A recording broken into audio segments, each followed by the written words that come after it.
we're live, folks. Back again. This is your host of Lit Literature tonight for a special edition. And you're with almost some of the crew.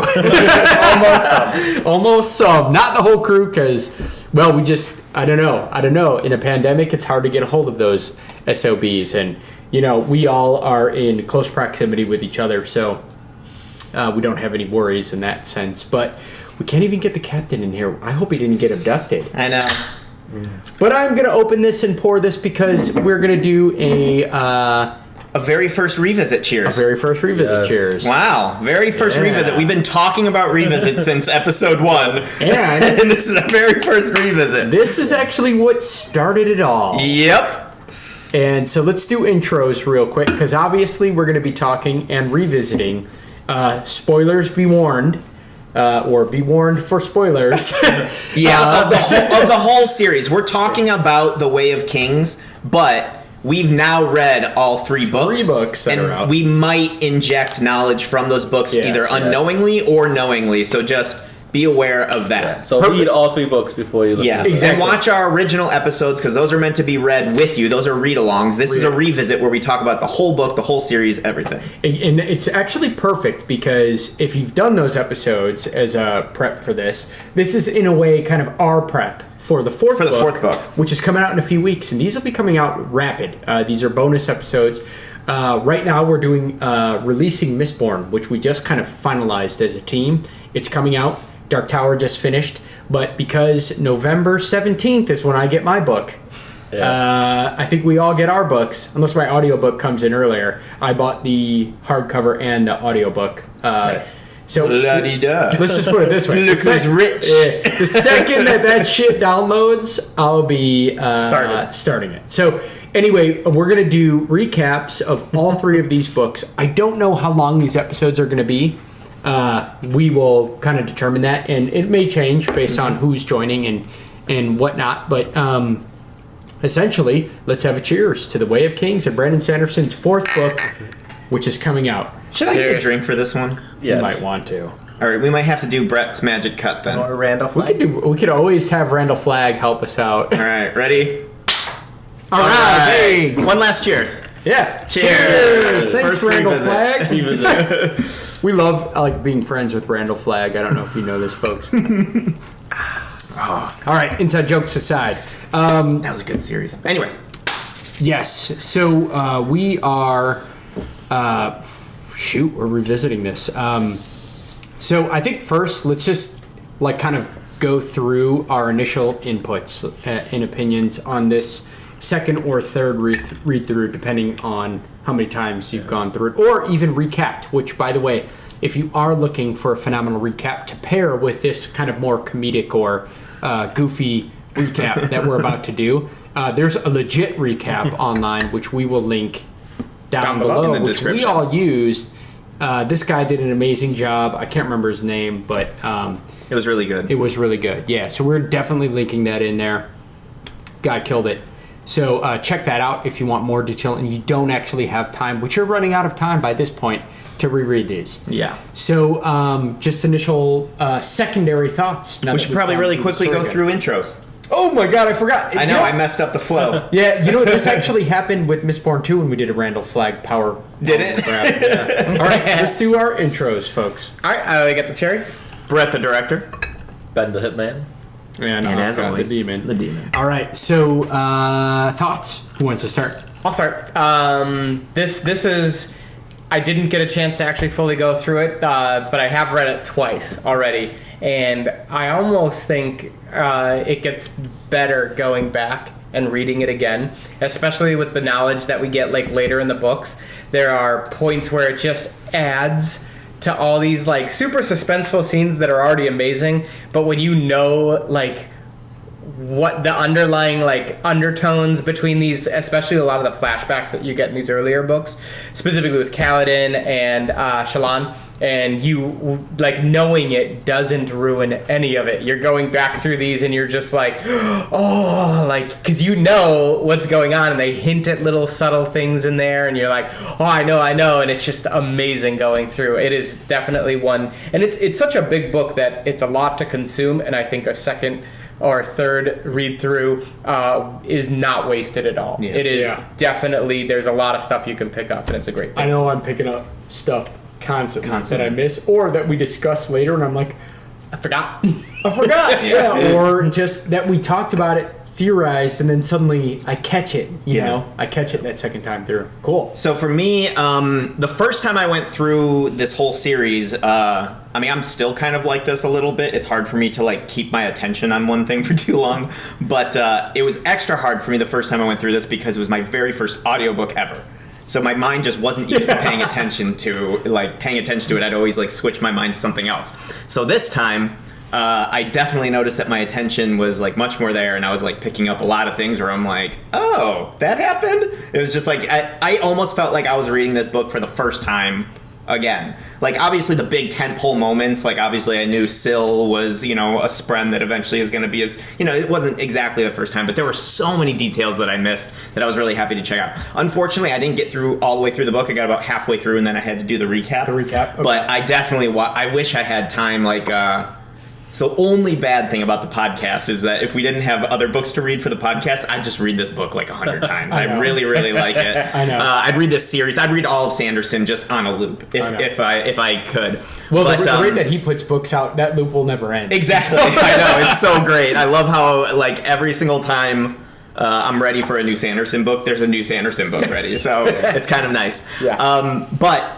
just like Josh said, just noticing all the details that you're like kind of like face palming, like how did we not notice that? Yeah. Like hitting you over the head with certain details, like, you know, oh, the secret that was only 8 heartbeats away or 10 heartbeats away. Oh. And it's like, we talked about that a little bit, like we went back, but it's like, how did we not notice that? And then also the one thing that I was really surprised we didn't notice, or maybe you guys did, the first time that we read through it, I did not notice the line where she had like the flashback, and like and it straight up says like, you know, oh, a long piece of steel in her hand that could cut through bone like water or something like that. And I was just like, how did we not know? and I just thought that was really cool. So I love the second halfway second read through. Ben's gonna go next, but I want to come back immediately to this 10-second hints. Yeah. Because I've got a lot of things to say about that. Yeah. Well, this is my second time reading it, and I was able to finish the whole book, and I was super excited throughout the whole thing. I was gonna read it last year, but I held off on it. I was like, I'll wait until the next book comes out. Yeah. Because I found out it was coming up in November. And I was just surprised at how many things I glossed over in the first time reading it, like they were saying. Yeah. And I realized the significance of these words. Like, we found out, like, the first time Shallan's flashback, we found out she was a Shardbearer. Yeah. And it's like, oh my god, it's so obvious. Yeah. It wasn't very veiled at all. I still love it as much as the first time I read it. So. Yeah. I think I like it even more every time I read it, or every time I think about the story itself in terms of just development and character. And man, it's just so good. It really is so good. I mean, this first book, you know, starting with these characters and these hidden stories that are just going to grow, and where we are, we don't even know where they're going to go. But it's cool because they start with hints. And so I absolutely loved it again. I'm actually 3/4 through. I do intend to finish it over the next day and then go right into book 2. And I just finished the recap. So I remember the end pretty well. And actually the end is what I probably remember the most. Yeah. So it's like in the beginning, I was just constantly like, oh yeah, I forgot that. One thing that I forgot, which was interesting, is how slow Sanderson rolls out the true history of Kaladin. Like in my memory, that's like was one part. Right. Like my mind kind of just took all of those memories, segmented into a clump, and like left it over here. This is Kaladin's story. And then I read that first chapter, and I'm like, oh, this is where Kaladin kills the Shardbearer. And then it just cut, and he's a slave, and I'm like, what happened? oh, I don't remember any of this. Yeah. So I was so happy to just like kind of. I actually loved the slow rollout the second time. Because it almost was like, ooh, I'm impatient. And then it like, hey, hold on. Yeah. We've got some character development you need to understand first. And I was a big fan of that. And Shallan as well, you know. And so, I don't think you could really go wrong with this book on the first, second, or for me, third read. I'm trying to remember if I did it a fourth, but I know at least this is the third.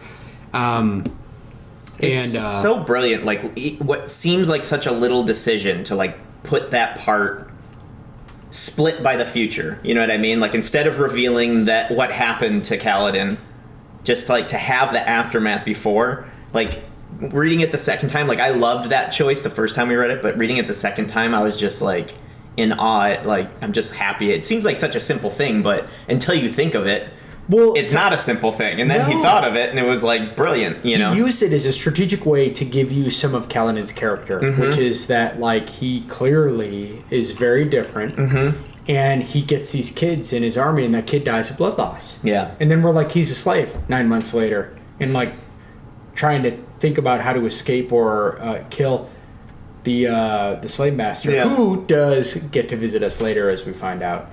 But just so awesome. And I think it's extra funny because I remember, this is one of the few things that I remember from our discussions early on, is one of the big things, because we were like literally splitting it up by like 3 chapters. Yeah. So we ended at the end of that. Yeah. And one of the things that we were talking about is, you know, does Kaladin die or live? And we didn't find out for quite a while. For like 2 episodes or something like that. That's a great plug to our previous episodes if you're checking this one out. If you do want a very in-depth summary of the chapters, The Way of Kings, we broke out like by like 3 or 4 chapters at a time before we were discussing it. So you want to talk about in-depth, we and went a people little who have no idea where this story is going, check that one out. That's where we started, so it's not great, but if you go back, I mean, and let me take that back.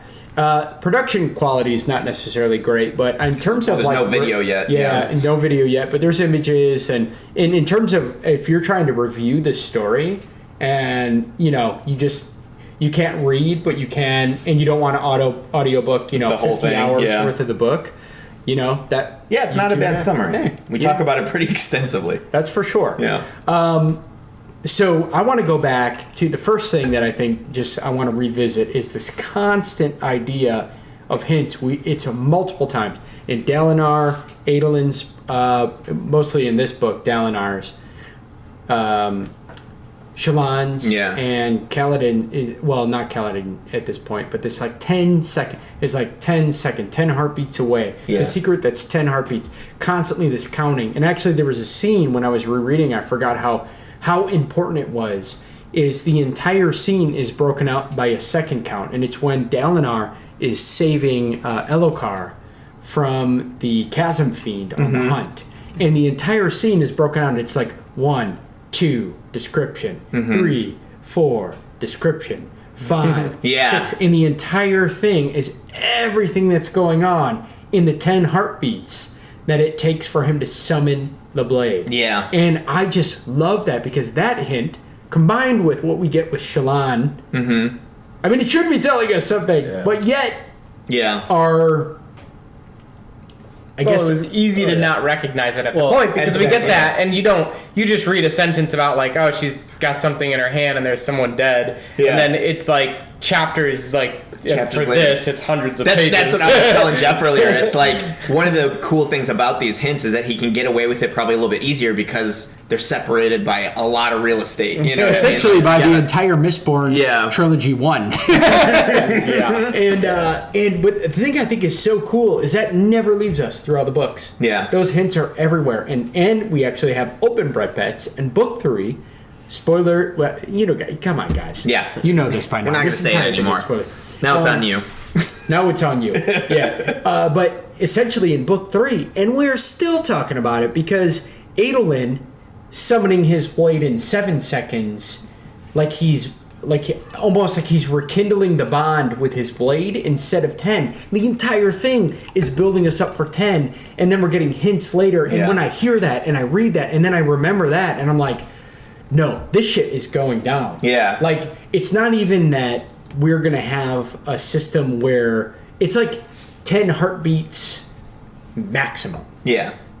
And we already know, I think, in book 2, I actually can't remember too much about book 2, but I think Kaladin doesn't really have this issue at all, because obviously he doesn't have to summon in the same way. Bound from to the it, cognitive realm, right? Actually, that's at the very... Isn't that book 3? Because that's like at the very end where he starts using Syl as a weapon. Very end of book 2. Is he uses her as a weapon, but she doesn't let him before that. Well, she's gone before that. That's true, yeah. We'll save that for that recap, but that definitely... There's... If it's shortening, that would mean something. So we got some theories, folks, which in this book... better get answered. 10 also, coincidentally, or incidentally, seems to be like really important in this whole 10 orders. Yeah, 10 orders. There's going to be 10 books. No. 10 for seconds. now. 10 books. Well, apparently, from what one of our commenters was saying, like because 10 seems to be so important to the lore and the he'll probably finish thing, it. it's gonna be 10. And I guess he already has the 10 books outlined and exactly what he wants. He is a serial outliner, and seeing as that the publisher doesn't really care how big these books are, I think he could do it. Yeah, if he wanted 11 books, he'll just make it this big. He'll make number 10 that big, which Robert Jordan was famous for saying as well. But I think the thing about Sanderson is he is a serial outliner, and he knows about scope creep. So well, there'll be 9.1, 9.2, 10. Isn't that how we used to label episodes? Yeah, exactly. Well, one thing, maybe that's the reason these books are so ginormous is because he's starting out as big as possible. So he's like, I can cover as much of it as I can, and by the time I get to the end, it's easier to have a smaller book than a bigger book. So maybe he's like, start really big, get as much out of I can, and like, at this rate, he'd finish by book 8, but he's like, I can just start either allowing that creep to get in there, or I'm just going to shorten the books. Well, the famous thing that he's obviously a professional world builder. Yeah. And, I mean, professional, of course. But, Master world builder, But we could say that this might be some of the best world building that even he's ever done. Yeah. And he's done it in an ingenious way, where you are overwhelmed to some degree, but you realize that your overwhelm is stuff that you could disregard for now. Like if you think about the fact that he put that prelude in, and we go 4,506 years ago by this book, we have to say that, because from the prelude to the prologue, you're 4,500 years difference. The prologue happened 6 years before the rest of the story. So 4,500 years ago, he goes into this thing, and we just get these terms thrown at us. But they're not terms that are easy to forget. We just realize something. Oh shit, there is stuff happening way a long time ago that's really critical to the story. And I think a lot of people argue, especially in literature, they argue you don't necessarily need those preludes, but in this book series, the scope of the world is so big, and the impact of what happened back then is so important to the story.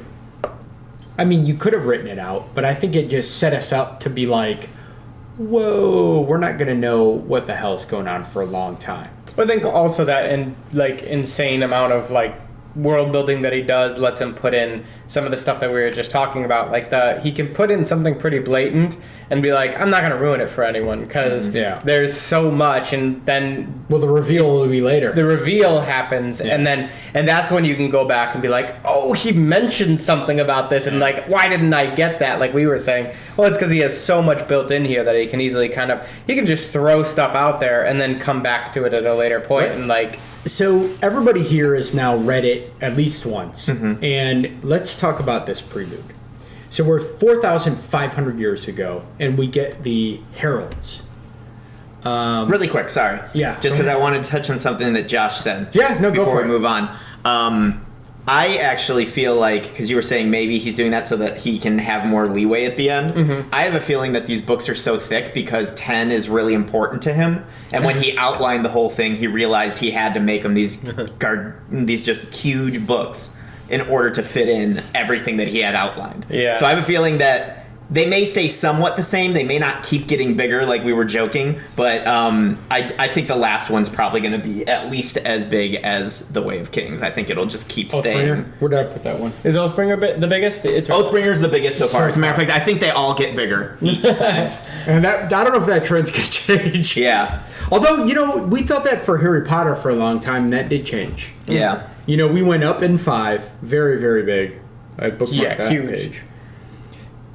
But anyway, Prelude, sorry. Sorry, yeah. So I think you could be very right, and we will find out. Yeah. But I do want to talk a little bit about the Prelude again, because now we've all gone through this more than once. Yeah. We go back 4,500 years. We get the heralds. We get the Oath Pact. Mm-hmm. We hear some terms: Surge Binders, Dustbringers, and there was one more. It was the Fiends. They didn't call them Chasm Fiends. They said, Voidbringers? Yeah, they step over. No, there was one more. Not Voidbringers. What was the other term? We should look this up right now. It's right at the beginning. That's right. But there's a few terms, and we basically get this epic world of violence post-war, where somehow, how many heralds are there? 10, right? There are 10 total, but 9. 9 of them made it out. And 10 again? Yeah. Kalak steps over one of their carcasses. Yeah, they talk about Dustbringers, Kalak. Anyways, Jeff. Yeah. But anyway, the point is, we get all these tidbits, and I want to know, what did you guys feel on this second round? I enjoyed the Prelude much more the second time through because I felt less lost. You know, I would at first I just felt like I had so many questions of where are we? What is this? What's the point of this? What does all this all mean? And I wasn't lost in a confused way before. I was lost in an intrigued way. Yeah. But it is kind of nice to go into it with a little bit more understanding of just the Cosmere world as a whole now. Not even just the 3 books in the Stormlight, but also a little bit of Mistborn now that we've done. Yeah. And just knowing a little bit more of the world made me just realize how kind of important this probably is to the overall story that we may not even 100% know what's going on yet. How about you? Yeah, I liked it better because I understood who the heralds were and what they did. I still don't understand where they go for torment. Sounds terrible though. Yeah. And Again. Also, Second time reading, I'm like, oh. we get that. I think it mentioned in but I'm not 100%, that how it was every 100 years there was a desolation, and that was just all 10 of them there, and then that was too much for them and they quit. And then the last guy who died, and he didn't know about it, but he died, and no one else came, and assuming he realized that, and he held out 4,500 years for himself. It's crazy. That guy's a man. Yeah. That is a boss. Yeah. So I really appreciated the significance of that. I guess if it was a woman, it could be a woman. Oh yeah, a woman. That was a real person. That was a strong person. That is a hardcore individual. Yeah. Who truly, they even described him as being always willing to take on the unwinnable battles. Yeah, we end up learning a lot more about him in book 2, right? He was the only one that wasn't 3, I think royalty we or something. Was it 3? C. By the end of this book, we get a glimpse. Yeah. Yeah. So I don't know what kind of insanity takes you after 4,500 years of hell, though. I mean, I could think of a few people who would break, in a few minutes of torture, and then I might last maybe a day. I know a few people. That get cranky if they haven't eaten in an hour. Me too. But it's kind of crazy, and so there's obviously a bigger picture going on. Do you guys? So I think we kind of agreed on this, but I want to revisit it. Kalak has the blade that Szeth is using in this book, and Kalak is the herald of the Windrunners. Do you think so? It's not confirmed. That's what I think, though. The Kalak has the blade that Szeth's using. Szeth, Son Villano, is using in this book. So Szeth has his blade. Hold on, I thought that was the blade from Warbreaker that eats. That's later. That's not in this book. It's his blade, and then he gets. That blade is hiding around. He's not in this book yet. I love when every time that we come across something that's from another book. Now that I have a little bit more exposure to not all of them, but a lot of the worlds. Yeah. By the way, cool. The blade that we are talking about, folks, if you haven't checked out a series called Warbreaker, so good. There is a ton of carryover from Warbreaker into Stormlight. And in book 2, there's a specific blade that seeps black smoke for some reason in this world. And it does actually play a humongous part in a book called Warbreaker. And one of our commenters, Amalia, specifically pointed out Warbreaker as an extremely important book to read as it pertains to this book and Cosmere in general. Well, which I'm really glad we ended up doing that next because there's a lot of good stuff in it. Mm-hmm. So check those episodes out if you'd like a recap of those. Though I highly recommend, again, read it before our episodes because obviously we do it in parts. I think. I think we did 3 parts. I can't. Plus remember. we jump around. It's not like a full on like recap. It's like it'll that will come though. Right in your memories. Now he has a Herald's blade. You think it's the Herald who stayed? No, I think it's Kalak's. Kalak was the person's point of view that we were reading in that. The one that stayed was like Talon or something. So like I say, I'm pretty sure the blade disappeared with him. Yeah, because he brings it out with him at the end of this book. All the other 9, they stuck in the ground, and Zeth has the same lashing capability, or the same surge binding capabilities as the Windrunners do, which we find out overlaps. Well, not overlaps. It is what Kaladin is slowly becoming. And so what I was wondering is, I'm pretty sure, well, at least my thought is that Kaladin and Kalak are the Kala part of their name is very similar. And why would we have Kalak's point of view? And then the curses we always get in the Bridge 4 stories are like, oh, Kalak. So I sorry, I burped. I was thinking like Zeth's sword has to be the sword that Kalak put down in that prelude. That's what I think.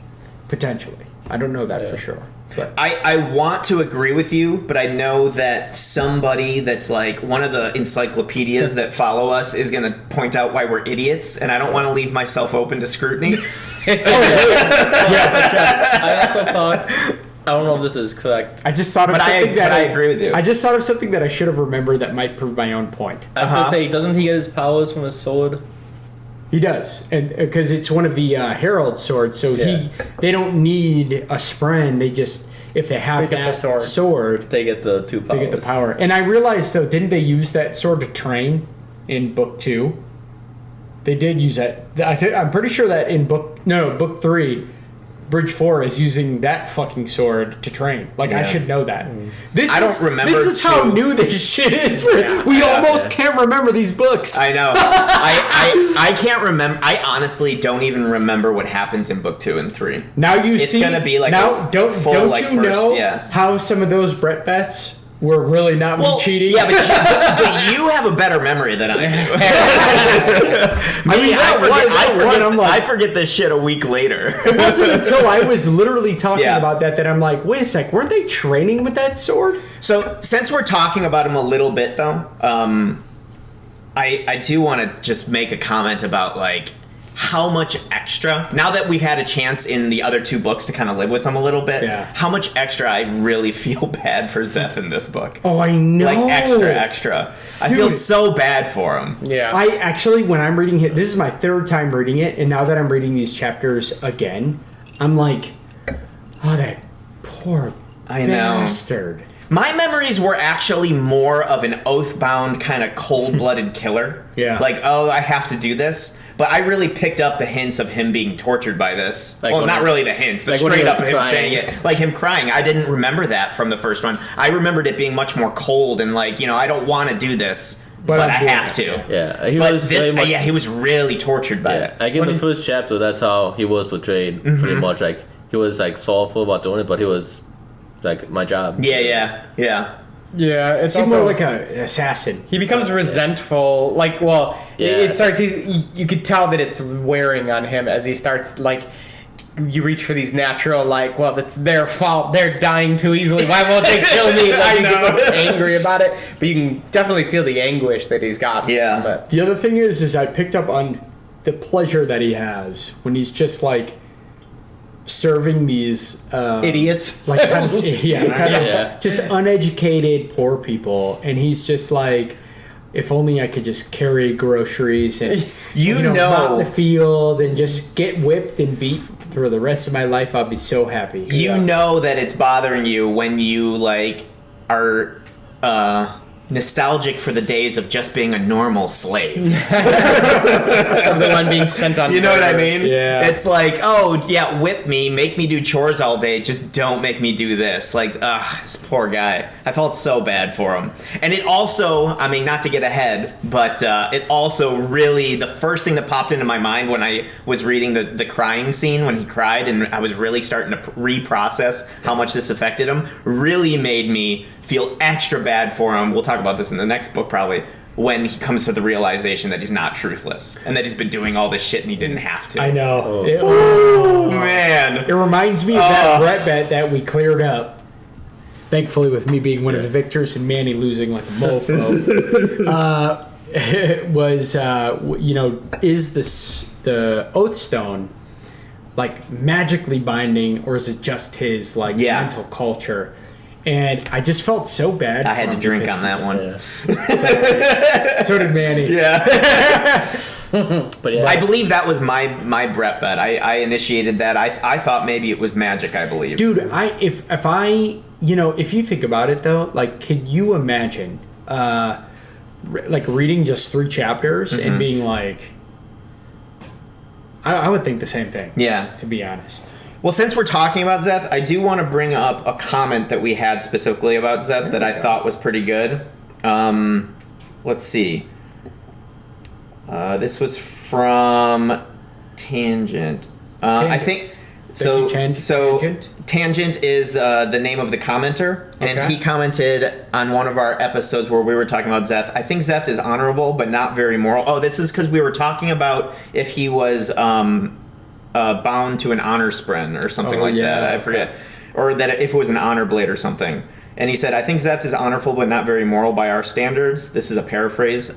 Places honor above all because he knows what he's doing is wrong, but he does it for his honor. I think the biggest argument against Zeth having an honor spren is that he never thinks of one during his POV scenes, and he is too detailed a thinker to not think about the companion spirit if he presumably had that bond with him. So this is before we knew where Zeth's blade came from. His capabilities, right? So we didn't know it was Harold's blade, and we're thinking to ourselves, is he more advanced version of Kaladin? Mm-hmm. And that makes a ton of sense, actually. Yeah. We were definitely thinking that. And so then the question was, does he have one? Mm-hmm. And actually, what was the name of the commenter?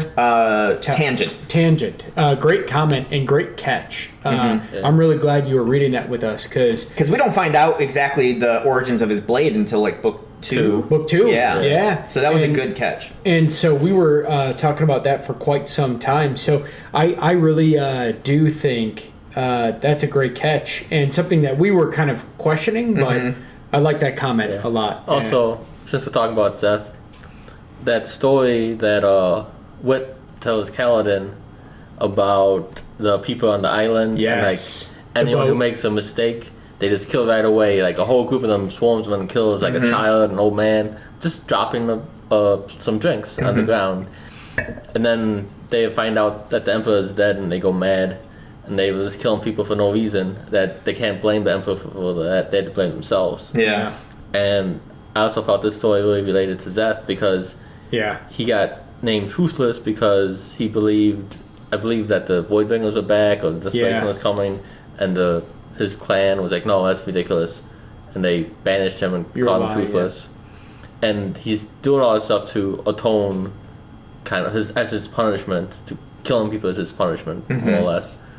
And once he finds out that he was right, like, I really feel like that story. Really? It's exactly what it is. Yeah. Like, he did all this stuff and he didn't have to, pretty much. Which is why I think there's, a lot of danger in doing things just out of being like honor bound. And I feel like this is something that's happened all throughout history of people feeling like they have to do something. Yeah. Like even, this is getting a little outside the book, but even like there were like certain Nazis in Nazi Germany that felt they had to find loopholes in their oath in order to overthrow Hitler because they were so honor bound. Whereas like, I understand that thinking, you have to maintain your honor, but it's like, it seems to me that the most honorable thing to do would be to adjust your oath, because obviously the most honorable thing to do would be to get rid of Hitler. Also, in Game of Thrones, you got Jaime Lannister, who talks about how he has to fulfill so many oaths to the king, oath to his father, oath as a knight. Yeah. And like how they conflict. And like, which one do I do? Mm-hmm. And he ended up killing the king when he was going to kill the entire town. The baby too, And the baby? Wasn't it one of Well, this is an exact opposite situation of what I was just saying, because Ned, who we all probably think is a very honorable person, would disagree with me. No, the Nazis should look for the loophole in their oath first. They have to withhold their oath. No, Ned, you idiot. and Jaime, he decided to follow a different oath and save the people, and he killed the king, and he I always felt bad for Jaime in that. For the whole time. I felt so bad for Jaime in that. I thought Jaime, that was one of the instances where I was just like, no, man, Jaime's spot on this one, you know? That dude had to go. Yeah, so it's like the same thing that Seth's going through. Yeah. And there's nothing holding him to it but himself. Mm-hmm. And we find out that he did a great job doing that. Yeah. Holding himself to it. I know.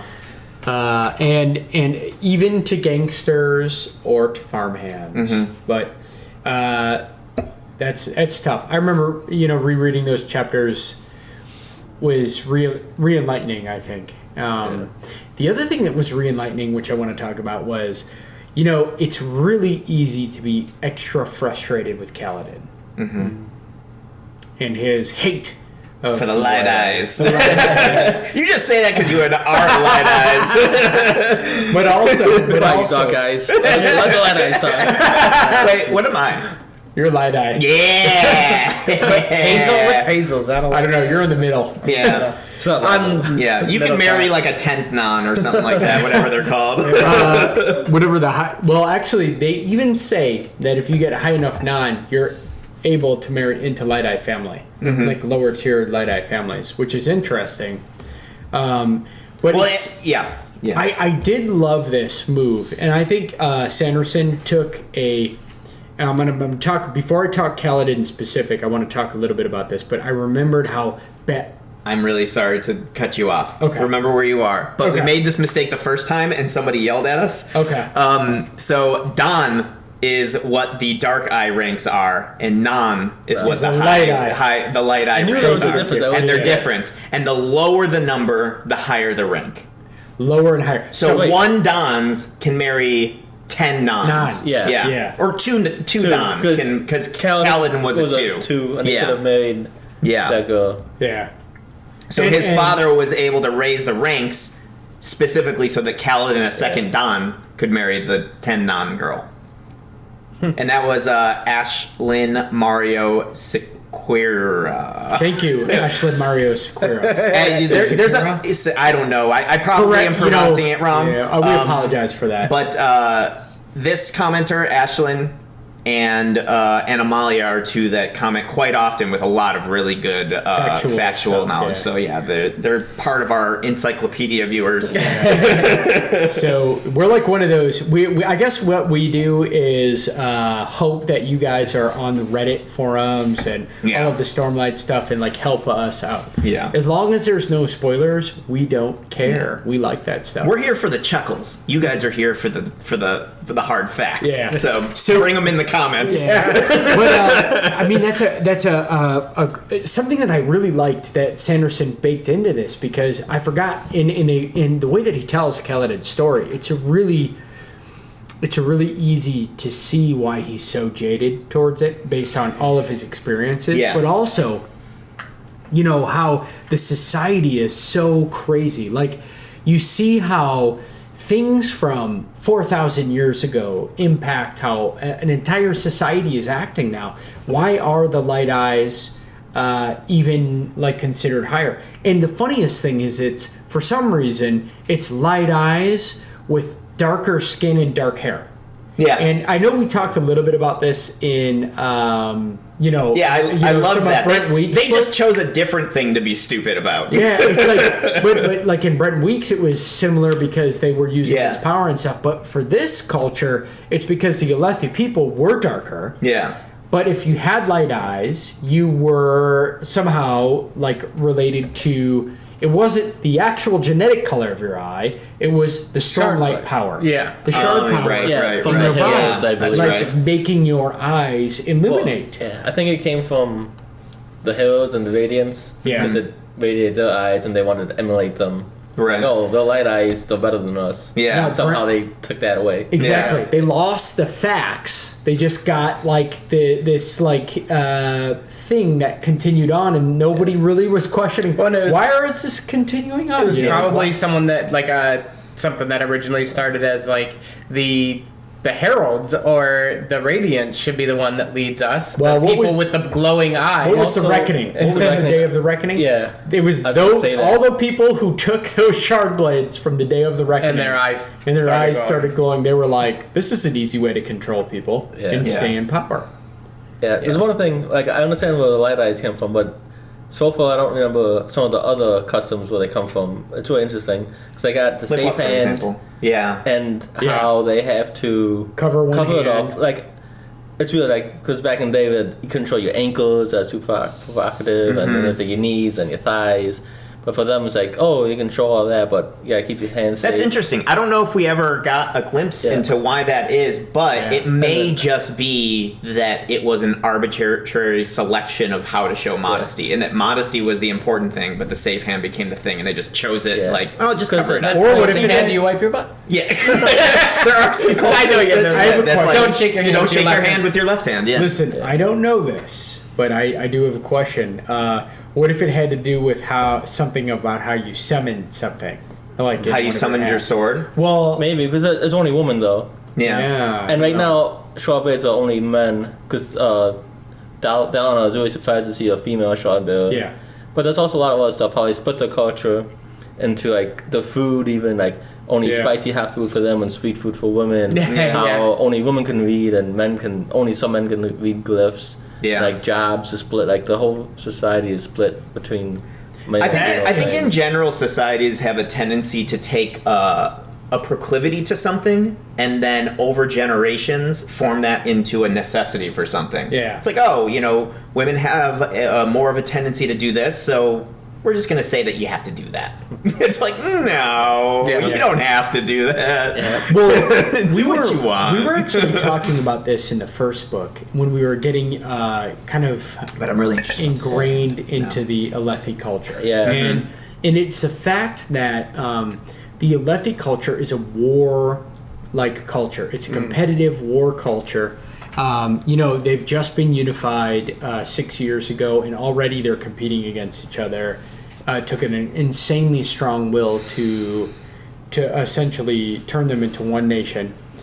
But the other thing is, they give so much power in the fact that all of the powerful men are illiterate. Right. And they are dependent on, it's actually critical that they get very high-powered women as the wives, because without that alliance, the women are manning all of the knowledge, all of the spies, all of the information coming to these warlords. So it's not even like a cult. It is a masculine culture in some senses, but it's a masculine culture that says half of the power goes over here. Yeah. You better manage that, because I got to worry about killing things. And that is like kind of a strangely unique masculine culture. Because usually in cultures like in the past cultures, like all the power just be in the men, and the woman just be segregated to being a housewife, caring for the kids. Yep. And like they wouldn't be able to do anything. But in this one, they do have power, and they actually have like all the history. And even in the books they read the husbands, there's notes that they don't read the husbands about the books, like the sub notes and stuff that women will put in, being like, I don't quite believe this because he has a like a sexist belief, but they'll put in there like that's a sub note just for the women. Just for the women. It's like my husband really didn't understand this at the time. Like when Yasna was reading to Dalana about the exploits of her father, and like, oh, my father didn't really understand the implications of this, of finding the people, the Parshendi. Yeah, not Parshman. Parshendi, the wild Parshman. Yeah. we actually did get a comment touching on this topic from Ashlyn again, where I guess we were talking about like the gender roles in the society, and they brought up the fact that like the roles are specifically designed, and I actually believe that this reflects real life a lot more than a lot of people are willing to admit, but that the gender roles kind of specifically are crafted in a way to, like you guys said, support each other. Unite them. And, you know, to unite them, exactly. To unite them, which I think is really good. And I think that reflects real life a lot better than people think. I think that just the problem that happens over time is that people stop seeing the value in certain things that people do. It seems like less valuable, but it's like incredibly valuable. Well, you know what is valued at the time? And exactly. At this particular time, it's clearly the warmongering. But, right. But you know, in a warmongering, society, you're much more likely to give props to the one that's swinging the sword and winning the wars. But you don't understand that without the maps the women are drawing, that warrior wouldn't even be there. Yeah. It's just as important. It's just not many people look at things that detailed. They see just the flashy, warrior in the front. And yet, also, Sanderson in this story. I want to say there's two other cultures that they talk about in this book that are the opposite of the Alethi. Yeah. The where Rock is from and where Shuna is from. Yeah. The warriors at the bottom, and it's the farmers. Yeah, because they provide the food. Yeah. And so they seem to get it right, and then Alethi just put the warriors on top. Well, I don't know if they influenced by odium. Yeah, I don't know if they got it right. They just may have been in a different thing. Like what was important at the time when you started forming that cycle of your culture? Because cultures do cycle. They do. Like cultural, not cultural. Yeah. Cultural. The other god in the story. Yeah. Oh yeah, not cultivation. But you are correct, though. Ben has a good comment, though. We do know for fact, although we don't know in this book, we get hints of it, is the Alethi are highly influenced by the thrill. The thrill being an impulse of war that comes on during war that they could use to their advantage, and that they all acknowledge. Even Dalinar asks Adolin in the middle of battle, Adolin, do you feel the thrill? Like this thing that they have. And we find out later it's highly tied to odium, and Dalinar is having an impulse against the thrill throughout this book. Well, it seems like the thrill starts to it's almost like the thrill's like abandoning him, or is like... Oh, he gets sickened by it, like his body reacts to it. Yeah, like and then he fights anyway. Yeah. But it's which makes it, and it's difficult for him. He's like almost has this for like revulsion, and it's like I always imagined it like the shell shock scenes you see in like all the war movies, where all of a sudden like an explosion goes off and the guy's like gets up, and the ringing, and he's looking around. That's always a scene where they're looking around and you just start to see the carnage of the war. Yeah. And that's exactly how I imagined all those scenes. Yeah, me too. Where just like something happens and he's just like almost like everything becomes kind of muted around you, and he's just kind of like looking, and it's like someone's getting rammed in by a spear, destroyed, like they're dead, like blood, like looking down, there's blood all over you, that type of like imagery. I did really like this, like some of the things that Sanderson put in, especially with the thrill. This is all these hints that he's doing in this book. And the other thing that's really cool is some of the first examples of the thrill we don't get in true warfare. We get in like the hunt, for example, in the hunt with the Great Shell. Yeah, the Great Shell. And I love this. The world is being racked by these great storms constantly. You have this Stormfather, which people talk about, but we are like, that's just what they call that massive storm that comes through the world. But yet, the high storm. all of the high storm, or the it's High Storm, right? High Storm. Sorry. The Storm Father, they talk about in relation to this storm, and it seems like just like this legend.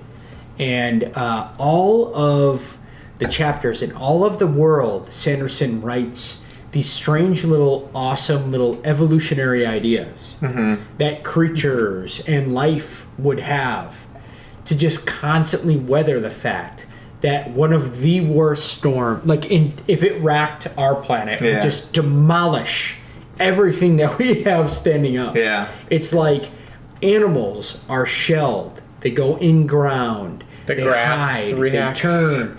Grass and plants react. Exactly.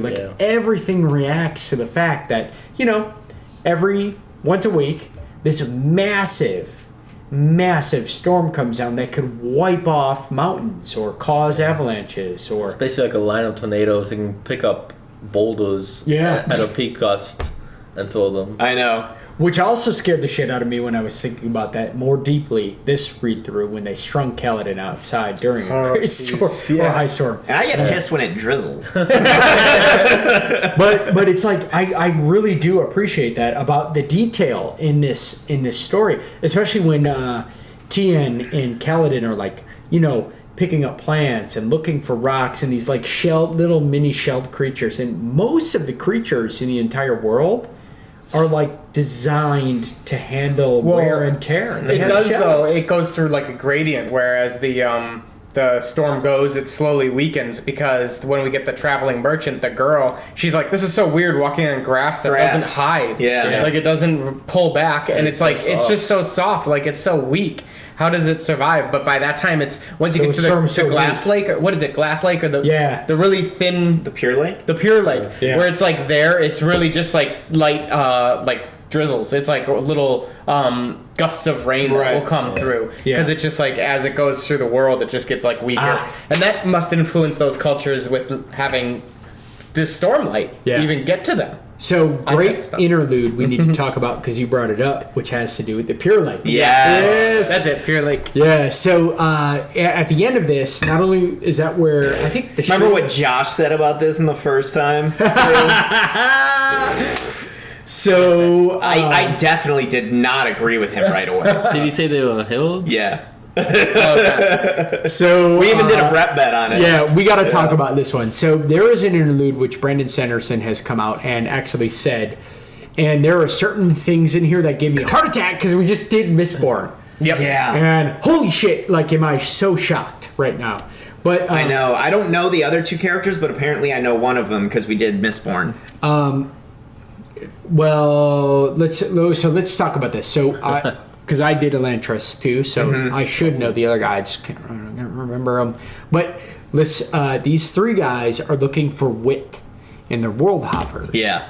And there has been... now, they are described physically.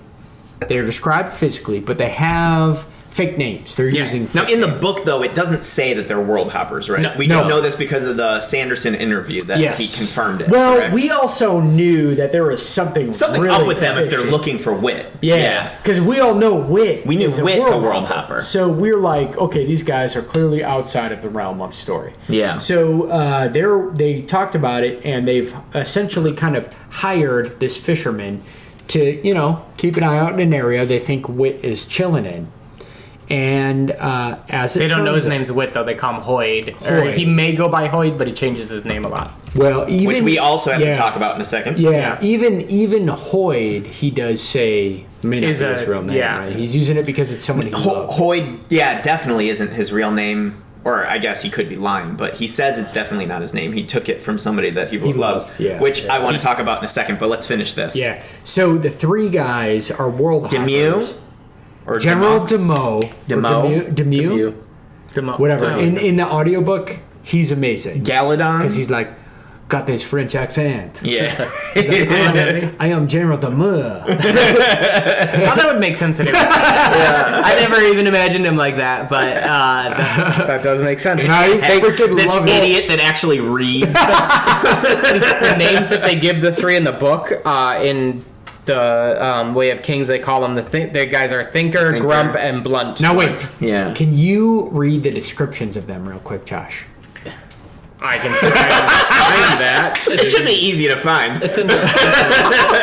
Go to the chapters and look in the foot. I want to know. But Demure is from Mistborn. Yeah. Galadon is from White Sand, which Elantris. I've never even heard. From Elantris, and then Bayon is from White Sand. I've never even heard of White Sand. So White Sand, I'll give you the background on White Sand. Is that a short story? It is. It's an idea that's also a graphic novel series that's being released, but White Sand shows up in some of the short stories that Sanderson wrote. And I think, I'm not positive, some of you could check, because I haven't checked on the status of White Sand in terms of the graphic novel output, but I believe it's currently being output in some capacity. Correct me if I'm wrong. I may be totally off. Ashlyn also commented on our episode about that being confirmed by Sanderson. So not only did our recap confirm it to us, Ashlyn also confirmed it to us. So it must be real. However, the four of us at least, and I guarantee you the rest of the team, we're not that awesome. So we didn't get that. Here we go. There were 3 of them. 2 were dark-skinned Makabaki, though they were the strangest Makabaki he'd ever seen. One was thick-limbed, where most of his were small and fine-boned, and he had a completely bald head. The other was taller, with short dark hair, lean muscles, and broad shoulders. In his head, Ishik called them grump and blunt on account of their personality. The third man had light tan skin like an Alethi. He didn't seem quite right either, though. The eyes were wrong shape, and his accent was certainly not Alethi. That has to be Demure. He spoke in a Siwe language worse than the other 2 and usually stayed quiet. He seemed thoughtful, though. Ishik called him Thinker. Wonder how he earned that scar across his scalp. Ishik thought life outside the Pure Lake was very dangerous. Lots of wars, particularly to the east. So the scar must be... But I thought he loses an arm, though, doesn't he? He doesn't have a hand. Could this be before? No, it's gotta be. It's gotta he got fighting... what are they called? The giants? The Colossus? Colossus, yeah. Yeah, because when he was eating the atium. When they were doing that. He lost a hand. I don't remember him losing a hand. I'm surprised he wouldn't mention... I don't remember him losing a hand either, but there's a lot I don't remember. It makes sense that he gets a scar. If he's got a scar on his head, it's probably from that battle. Yeah. It's gotta be from that battle. Yeah. Okay. Well, we don't know for sure, guys. If you know more than us... Well, there's one thing I do want to bring up about that scene also, is that anybody that's looked at the map, unless I'm mistaken... the Pure Lake's pretty far from where we are in most of the story. Far from where Wit is. And Wit was seen hanging around the Pure Lakes. Yeah. And Wit doesn't know why, but he's always where he needs to be. Yeah. So what the is going on in the Pure Lakes? That's true. What is going on in the Pure Lakes that Wit needed to be there and that he's not there anymore? I really want to know. One of the best things I ever did, and I had the opportunity in between Mistborn and this book, was to read that super long novella that Sanderson wrote related to Mistborn. Yeah. And it does not give us any shit for Stormlight, but it really opened my eyes up to the potential of the background shit in a book going on. You know what I mean? Like that. Yeah. Because it's really, that book, he said it's archaic. He just put it out there because he realized that he's coming out with this part and it's not going to make sense unless he has some of this background information, at least like kind of coming to fruition. And I read it and I'm like, oh my God, if this shit is going in the background of all of Sanderson's books, like, I don't know. We got to be so on our toes. We got to be so on our toes right now because he's writing 3 stories in one. So I actually have a Brett bet that I want to put out, which is kind of weird for a revisit. But now that I know a little bit more of kind of the world and stuff like that, I want to do a Brett bet of this. So since I know more about Wit now, and I love him, I love Hoyd, do we or have we or will we meet the Hoyd he took his name from? Ooh. Well, so is this would be it like a possible? 20-year bet right here. Yeah, but here's the reason that I came up with it, though. It's we probably will never know the answer to this, and we'll all drink if we don't know the answer to it. But I wonder if there's at all a possibility that the informant in Mistborn is not Wit. But the Hoid that he took his name from? Yeah. I don't know why he would really like an informant, but I'm curious if we'll ever meet that Hoid, because I think it'd be kind of cool with Hoid showing up in all of these stories if Sanderson peppered in the real Hoid. Like that we don't know which one's which. Yeah. We only know that this Hoid, natural hair color, which never even matters because he is always wearing a disguise, is white. That's all we know. I will say this is like a lifetime Brett bet right now. Yeah. Well, you know me, I've got a feeling that we find out that the real Hoid's going to be dead. Like, that's how he took the name. That's why because he took the name. And the guy ended up dying because of him. But that doesn't mean that we won't meet him at That's some point. true, because we don't even know the timelines of how any of these books cross. Yeah, exactly. All right.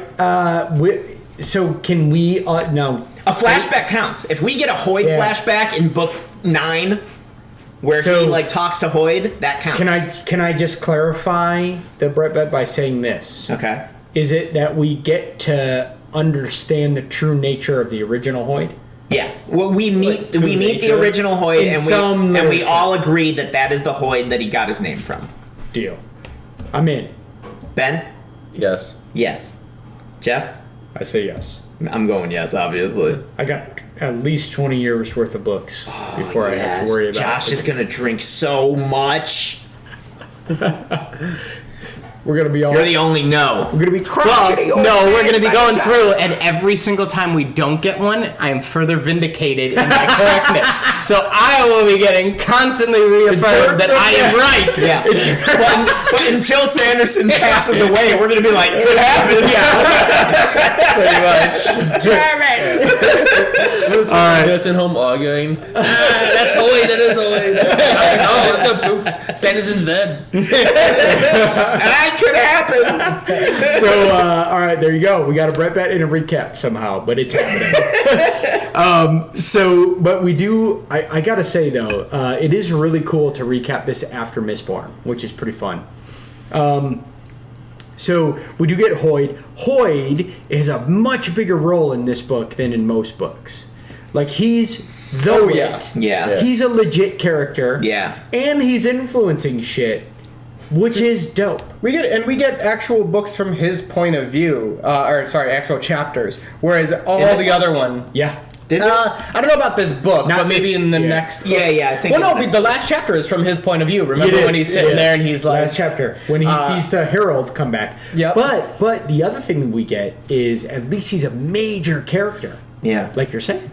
So, like, even though we got a Kaladin point of view, he was the other main character. Wait, who's the other world traveler main character that was in... Second book? No, I'm talking about... in the Pure Lake? No, up to the... Warbreaker, yeah. Who is that? Who is he? So he makes an appearance in this book, too. Well, we just don't know about it yet. Oh, in this book? Yeah, he's the trainer, right? That's in the next book. Next book. Oh. Yeah. Okay, he's the trainer. Adolin's sword trainer. What's Keep his an name? eye on that mofo. And definitely read Warbreaker at some point. Warbreaker's so good. Because there are actually 2 characters from Warbreaker through this series in the first 3 books. Yeah. And wait, which one's Warbreaker? Warbreaker was the color of the colors. Okay, good. Yeah. So It's so good. Like this world where they seem to be breathing Stormlight, Warbreaker, they're breathing color. No, they're breathing breaths. The They breathe breaths and they absorb color somehow. No, they see more color. And when they absorb. Oh, that's right. Yeah, that gives them their... They use color as the magic, so I could use this color to power my magic. Yes. So a lot of towns it's just white, no color at all, so I can't. Defensive. Yeah. So it's awesome. But book 10 is just gonna be a big orgy between all these worlds, creating babies that know how to do all of this. So they're gonna have be the greatest they're crossover gonna ever. there's gonna be the greatest warriors for Odium ever. It's like I can do breath and Stormlight and metal or whatever. Well, the coolest thing is when you read his novellas or like the compilation of his short stories, he does an intro on each system, talks about the galaxy, the structure of the sun compared to the planets, the gravity. He actually comments on the graphical standard before he goes into the culture, and it's really, really cool because when you're reading some of these short stories, you're like, oh, Mistborn, the world of... I forgot the name of the world. Holy cow, I'm sorry, guys. Mistborn World. Mistborn World. Mistworld. Terrible. But he's like, it's gravity standard. Mm-hmm. It was modeled after Earth. What might be Earth. Mm-hmm. Yeah. Originally. Got changed a lot by Lord Ruler and all kinds of things happened to Mistborn World. But it's really cool because when you come to different worlds that he writes about, they're not all gravity the same. And actually, I think that this world, Roshar, was 7.7 to 100 gravity, slightly lower gravity, I thought. Mm-hmm. Maybe it was higher. I can't remember. But I think that's why he was talking about we talked about creatures could get bigger there. Yeah, we also talked about, so it's known about for lower gravity and higher oxygen, which is why candles aren't a big thing because they're more combustive. They can kind of blow up a little bit has he easier. touched on at all? Obviously, we know that like Shadesmar is like a different dimension or something. Yeah, well, there's the realms, right? Yeah, the different realm. There's the physical, the cognitive, and the spiritual realm. But so like where Mistborn is happening, is that like a different like dimension, or is this like a different planet? That's all. It's a different system. Solar system? Yes. So they could actually travel to Mistborn from Roshar in a spaceship if they wanted to. If they had the technology to do light speed, probably because I don't know how. So what's going to happen? Spin is going to go around and pick people up and then jump them. Exactly. But it should have been in the Cosmere. That would have been choice. Actually, Sanderson has said that Skyward was originally going to be a Cosmere book, but there was it feels so out of place though. There was a loophole thing that he said because of it he had to make it independent of the Cosmere, and it was probably Sanderson probably a small detail. Yeah, the one he was not willing to tolerate. That would like make this whole thing. He's collapse. Like, it's either I put that in and then it ruins my story. Yeah. Or I leave it out and I just write a good story that I love. Yeah. So that's a tough thing. But you're right. I like it separate. I mean, I kind of like that, at least so far, everything in the Cosmere that I've read feels similar. I have a breakout right now, which is independent, and I'm sorry about this, but I do think Brandon Sanderson will eventually write a sci-fi that is in the Cosmere. Really? Because I think there is no reason he detailed out all of the systems, all of the planets and suns surrounding those particular planets and the gravity related to those particular systems. Do you think that sci-fi would be the third Mistborn trilogy? Holy shit, that actually could be. Holy shit, it could be. Could be. It could be. Dang. Because they go from Lord Ruler to a Western.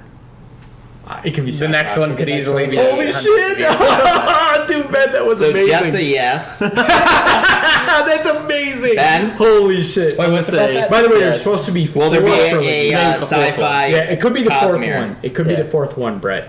Because there is No. to be It's just, will there be a sci-fi Cosmere? Oh, okay. But I'm not saying his Mistborn seems to jump centuries between the series. Holy cow. And actually, he said in his short stories, when he's talking about the system, that if not for I'm going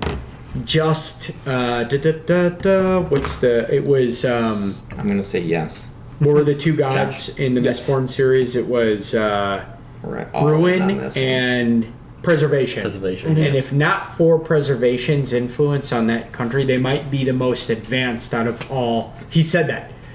In a short story. He said, if not for Preservation's solo influence on that system, they might have been the most advanced culture out of all of his stories. And so that would make sense that once they finally get, not to talk about any of this, it's like once they figure that shit out, time can progress again. And probably progress fast. Yeah. Interesting. Holy shit. We're all a yes on this one. Okay. So. All right. Group team. All right. So I like it. Should we do a quick refill break? Randall Flagg needs a break. Yeah. I mean, to get us. So. Ready and... All Thank right. you, Randall Flagg. Oh my Hey. God. Come Cheers. by. Come Thank by. you. All right. So Ben's already half done with his new one. Randall Flagg we're had gonna some get sips Randall on his Flagg. way down. we need Randall Flagg again. All right. So let's go through like a story sequence here. If I think about Kaladin's progression, I forgot how much truly I loved his progression from not only the background that's mixed in there, but also his like up and down. Yeah. You know, I think early, it's not even early. It doesn't feel early, but it's actually early in the book where he's like contemplating suicide. Yeah, pretty sure it's and part then one. Syl, brings the most poisonous thing, kind of possible. Yeah. In all of Roshar, like this herb that's super poisonous to him. It was funny because it was like what he had when he was riding in the caravan heading towards the Shattered Plains, and he kept not fondly, but he kept looking at it like contemplating and could never do it. Somebody, and Syl saw it and was like, "Oh, he really loves He this." loves it. It's a good omen for him." She's so innocent. I know. Such a cutie. Why do men lie? Oh, what a chapter. My phone is named Syl. That's cute. Also, Syl's growth throughout the book too is not something to be underestimated. How much starting as the little windspren, but then slowly being like, I think I'm something different, and like the mischievousness going on. Let's talk about Syl a little bit. I would say she arguably went through more growth than any other character. She like went from not even knowing like who she was or anything, just a windspren. Yeah, just a windspren floating in the breeze. Suddenly she realizes she remembers memory. She starts to learn about living or dying. Mm-hmm. She understands even before that sarcasm and is super pumped about that. Which was great. I've decided I'm happy you told the truth. Yeah. She learns about like lying and not lying, but she doesn't quite understand yet why men lie. Like that's the whole why do men lie? That was even the chapter name, if I recall correctly. And like there's just a whole thing. And I remember how pissed she was at Kaladin. Remember when Adolin saved that Kaladin was about to jump in, but Adolin saved that one woman from the Sadius's cloak guy, and then he tosses this coin to Kaladin, and he's like, "Deliver this message." And Kaladin's like, "Nope, I'll take a coin I ain't delivered." Shit, I never agreed to it. And then Syl was all angry at him, like you shouldn't have taken the coin. Yeah, or the money, the payment, the shard. What do they call it? Their shards or spheres? Spheres. The currency. Yeah. I do like how they commented that the spheres technically have the same value, whether they're illuminated or not, but they're always perceived as better value. Illuminated. Yeah, or more genuine because I get you can't fake a glowing rock. Yeah. You can fake a rock that's not glowing, but maybe not the glowing. I got to be very trustful, and then Kaladin's idea to save. Well, remember, like when he first decides he comes back from Suicide Watch and says, like, I have purpose now. I'm going to, like, take over this bridge 4. He takes Rock Spot at the front of the bridge. Doesn't he carry Rock out of the? No. He takes Rock Spot at the front, and the front is always kind of like the death spot. Yeah. And it ends up they do lose a few guys on that run, but then Kaladin goes head over heels and tries to save as many as he can. They end up bringing the 3 guys, I think 3 of them, back. Oh, no, one of them died. One of the 3 that they saved died. 2 of them they brought back, and then Sadius said, we don't bring bridgemen back for this reason. You're not allowed to give food to them or whatever. They don't get food rations. So then he started to try to figure out like how to save those men and provide them food. And of course, he doesn't have the bridge yet. And I forgot how much of a dick. Gaz. Gaz is a dick, but he's a scared asshole. But the other guy, Moash. Oh, Moash was such a pain in the ass. Ash and Moash. Ash and Moash. God, we need to start doing that again. I really like doing that. Yeah, we need to do I don't even know if anybody noticed, but we need to do that for we need to start doing that for book 4 again. Yeah. Which actually, his story is going to be really unique now. Yeah. That he decided to do what he did. Assuming he's going to become the, not Herald, what do they call it? The Champion of Odium. That's it. Could be. We assume. Maybe. That's the guess. We shall see. But, I mean, that guy was a dick, but at the same time, Kaladin still won him over. And I forget. He was the last one, really, to kind of come back. Yeah. Right? He was, but then he was like super loyal to Kaladin. Yeah. Like Scar would speak up and Moash would be like, no, that's enough. Yeah. Moash and Scar was Scar. like, what? Yeah. And then Moash and Scar were the last. Yeah. You're right, Hitman. But once Moash came over, he was like super supportive of Kaladin. He was Kaladin actually considered Moash his closest. Yeah. Because it was almost an equal, right? Yeah, he was less of a commander to Moash, more of a friend. But to this statement, I don't know. Kaladin said that in his like monologues and stuff. I don't know if we ever felt that as readers. Kaladin always just seemed like their commander. Yeah. I actually think that the old guy, what's his name? Tef. Yeah. That him and Rock are like the closest to him. Yeah. Yeah.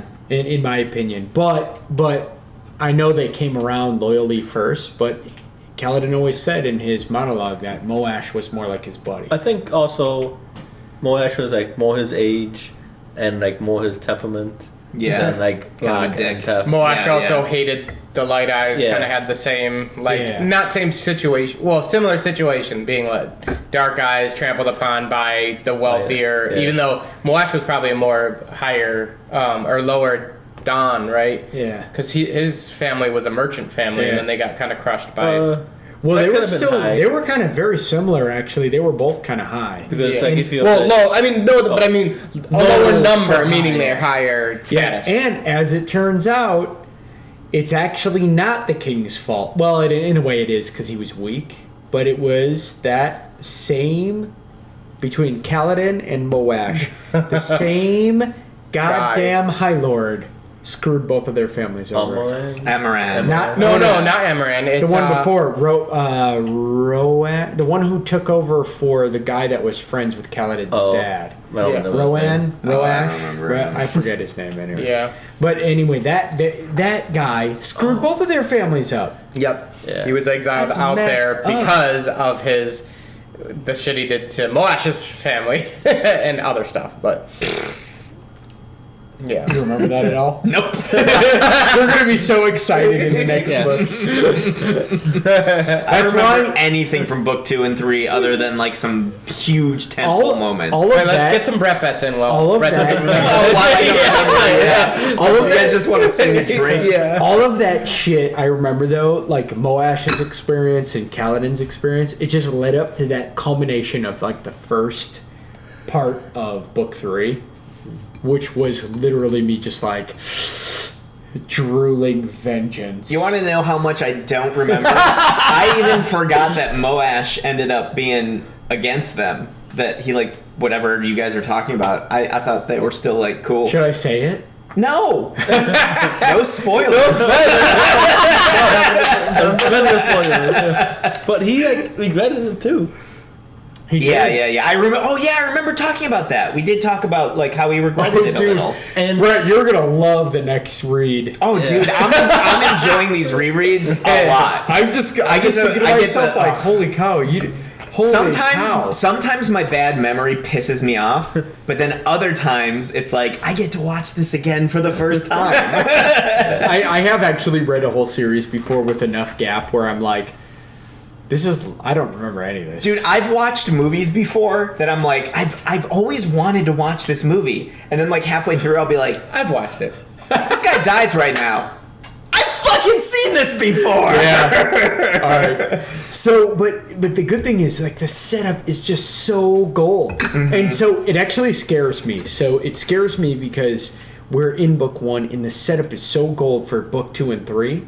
It scares me what he's setting up in all those books. That we haven't even. We have no clue thought yet. about that. Like like you think about it, like we didn't even recognize the 1 through 10. Like, oh, Shallan has a shard blade. Yeah. And What then are we're the like, hints? oh my god, what is he like hiding under the wing that's just gonna pop out? There's later? gonna be so much when we start to kind of find out things about Shadesmar and we know that the Spren are not hiding, but they're not wanting to share information. We know about like Syl used to be like, for some reason the Stormfather was keeping all the Honor Spren from going out and trying like to find his children for some reason or something? which is an odd thing. Well, she's like a princess or something. Yeah, Yeah, she was the first one to like run royalty away or something, right? Yeah, because she was worried when they went back that she'd get taken. Yeah, there's a lot of stuff that we kind of have been leading up to. I think our big ones now for the new book, once it comes out, are going to be the who's Shallan gonna go with? No, we already know that. No, Do we? We do. I thought that was one of our Brett bets that was undecided. No, it's decided. Oh. There's a whole. There's a whole wedding that says the otherwise. A wedding? There's a wedding? Shit. We should have done this spoiler free. Yeah. We might as well. Oh yeah, look at that. One of our Brett bets in the next book. Who does Shallan end up with? Adolin Catalan. Yeah. Galadin. We don't have the answer to that. No, it's resolved. Oh, it is resolved. Yeah. In a whole wedding scene. Oh no, we closed this bet in episode 28, Brett Bets Part 1. However, if it reopens, those who won this need to drink That's a it, double because shot. people were saying that there's still the possibility that she's gonna switch. Well, now somebody has to die. Well, Yeah. But what if she goes back then? that's true. But cheating wouldn't be choosing a different person. It'd be a bad decision. But I think I won that bet, You right? can choose someone with a bad decision. No, but if she breaks, she could always leave him though and go. Yeah. With I think the only way that we're going to win this is who does she end up with. yeah. Right. Yeah, when the whole Yeah. series is done. Well, or, I mean, somebody could go out early. Yeah. His name is one of my favorite characters, Adolin. Adolin. He won't. Well, he might at some He point. might. But he's Yeah. No. We'll he see. won't. He won't. He's gonna summon. He's gonna get the blade. Right. I mean, he could always That's what we're all pull saying. a similar move and almost get there, but not quite. yeah. Do they get who? I said that for him. Anyway, folks. So anyway, but I mean, I guess it has to be Adolin, right? She What? married Adolin? go boy, you guys are out of I control. don't remember. I don't even know what to say right now. This is going to be a blast reread though. Oh, For a yeah, few I'm weeks in excited. a row, we get to catch up on all. Dude, of why it. didn't you tell me there was going to be spoilers? There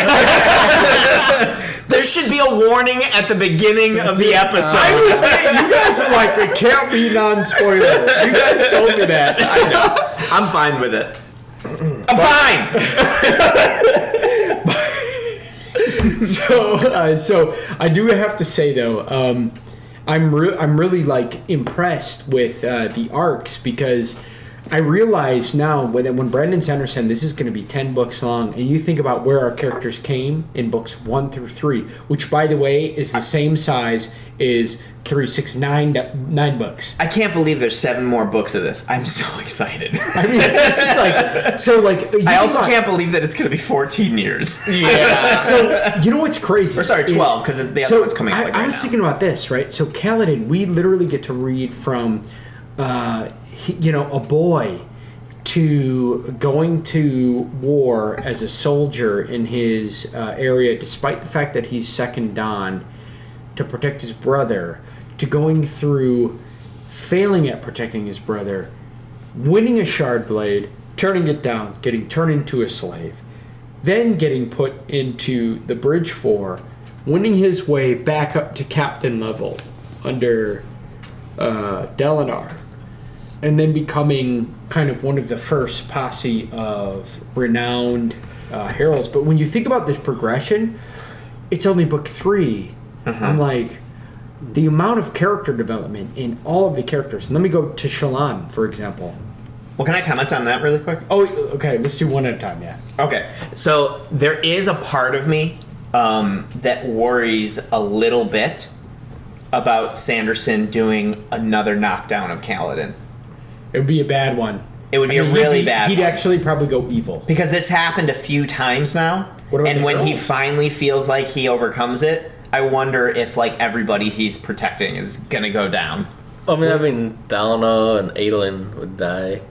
Because he's the honor god for them. Mm-hmm.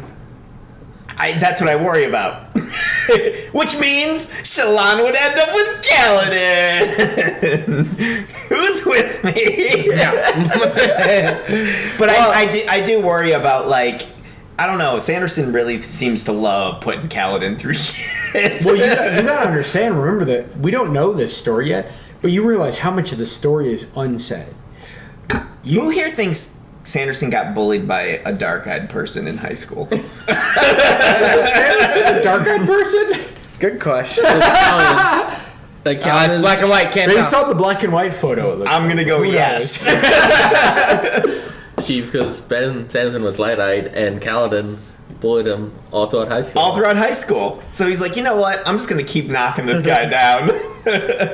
Dear God.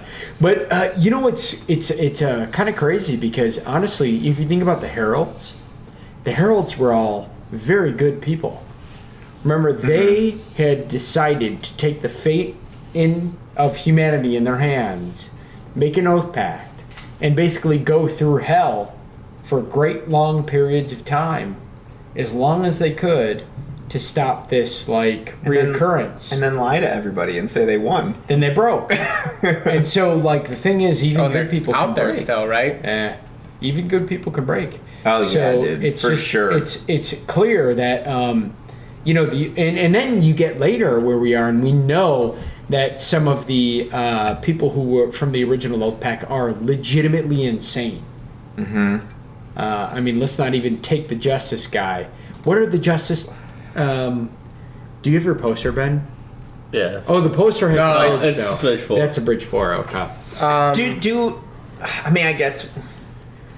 Obviously, I don't remember anything about book 2 or 3. Do we eventually, other than at the end of this book where we meet the guy that was left behind, do we end up coming in contact with any other... Yeah. We do? Yep. Okay. And we learn about a few others. Nice, I can't wait. Yeah, but we don't meet them individual, but we learn about them. So, but we don't meet them. Yeah, they're not like a we only live meet show? 2 more. Personally, maybe 3. Yeah. I know I talked about this the first time through, but I love the just the blurring of what a god is, I just love all of that in this universe. Like this whole idea of cultivation and this and that and odium, and it's they're gods and they're seen it even in Mistborn, we're talking about gods, but then we see them at very human levels. I just love this blurring of everything, and it's just when you really think about it, it's the only thing that separates everybody is how much power do you have. If we went back in time, we would probably feel very godlike to people. You know what I mean? If we brought all our shit with us. Exactly. Even if I just had a gun in prehistoric times, I would be a god. Speaking you know of what that, I mean? Yeah. We did that one episode. You kill people. We were actually, Robert Jordan had that entire concept where there was a branch between these universes, which actually helped him formulate the Wheel of Time, which Brandon Sanderson finished.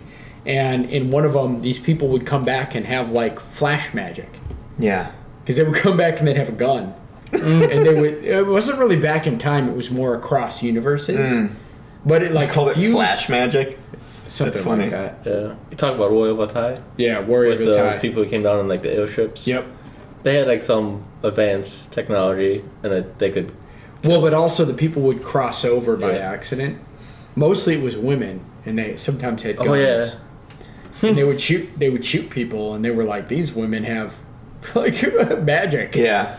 So I remember having this conversation with somebody. Sorry to get so off topic, but I remember having this conversation with somebody even about Harry Potter and about how the only difference between like normal life and magic is that like magic is what we call things we can't explain that still happen. You know, it's like to them it's just like, oh yeah, I'm doing this. Yeah. You know, but to us it's like, ooh, that's magic. Yeah. It's like computers would be magic to like people way back then, but to us it's just like, no, it's technology. I mean, if I had a little thing right in my brain and I was able to use microscopic nanomachines to move a pot. Yeah, exactly. It would seem like magic. But to you, it's just no. I'm using this technology that was developed anyway. But either way, it's interesting to see this development, and I loved the I forgot how good it is to have this gradual build of Kaladin's powers. Mm-hmm. Like Teft comes from a group.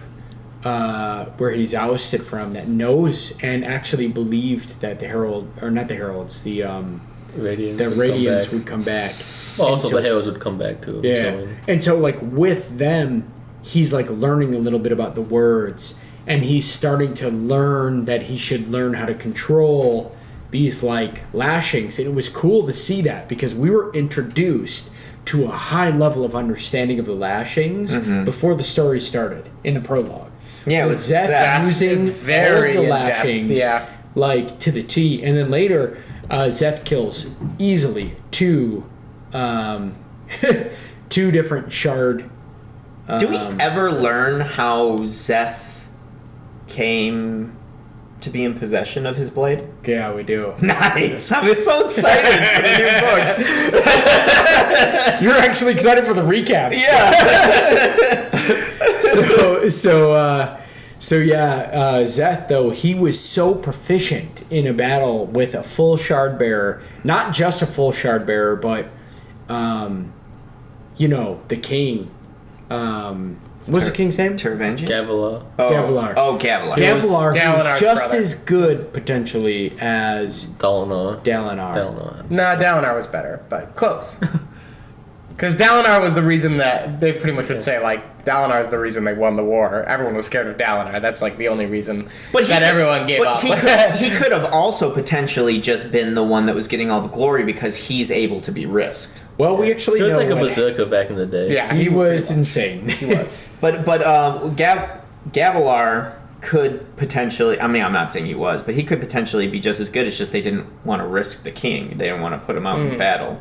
And we do know he was renowned in terms of swordsmanship. But as we all know, there's lots I forget, so maybe that's wrong. And We do he know- fought, but he probably didn't fight like Dalinar on the Right. battlefield. Yeah, I would assume the experience alone would make him better, Yeah, Dalinar was probably... even if they both had Dalinar potential. may have been the best warrior on the planet. It's possible. But he was also deeply, deeply enthralled with the thrill. Yeah. Yeah. Yeah. And then, since we're talking about Dalinar's brother, who was probably the first bondsmith who died.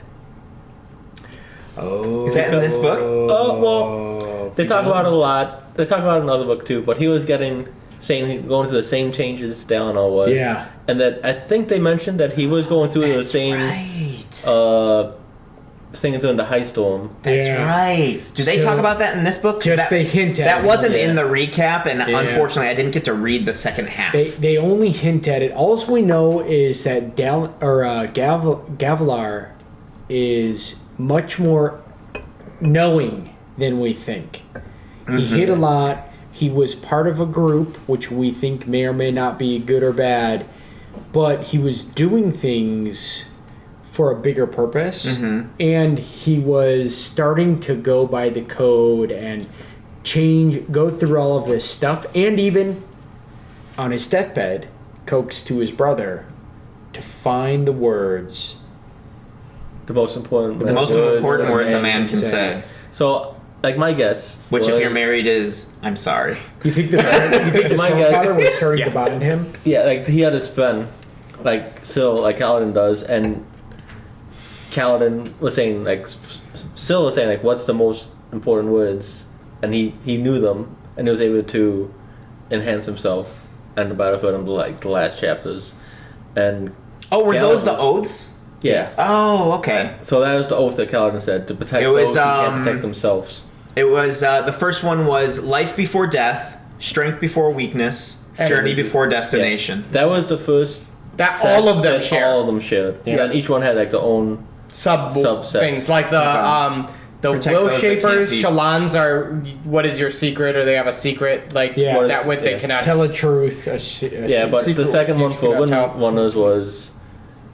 I just said it. Protect those that can't protect themselves. Yeah. themselves. And like so, whatever Which is extremely important. the Bondsmith second level one was, he just wasn't ready for it yet at the time. So the Spren said it to him, and he's Yeah. like, I don't know the words. So he's like, my brother needs to find the words Yeah. to get to a further spot than I am, possibly.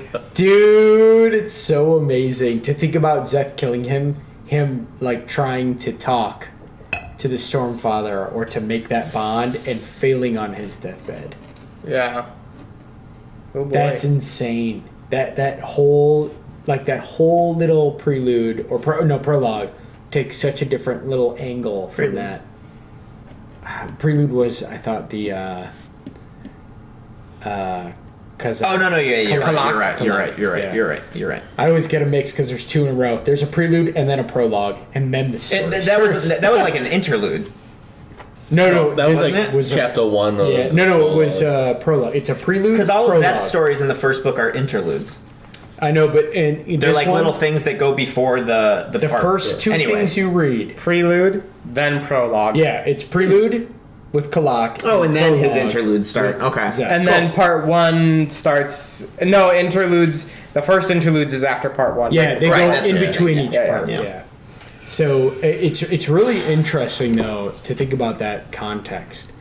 So let's take a dive and go. You know what else is something that I didn't know? Before we do that, yeah. Sorry, I don't You're know. good. You're good. I don't know what made me think of This is no time out. We are. I'm doing- sure you guys already knew this, but I actually just learned this from the summary that we did. I didn't remember that the decoy in that prelude or in the prologue was Sadius.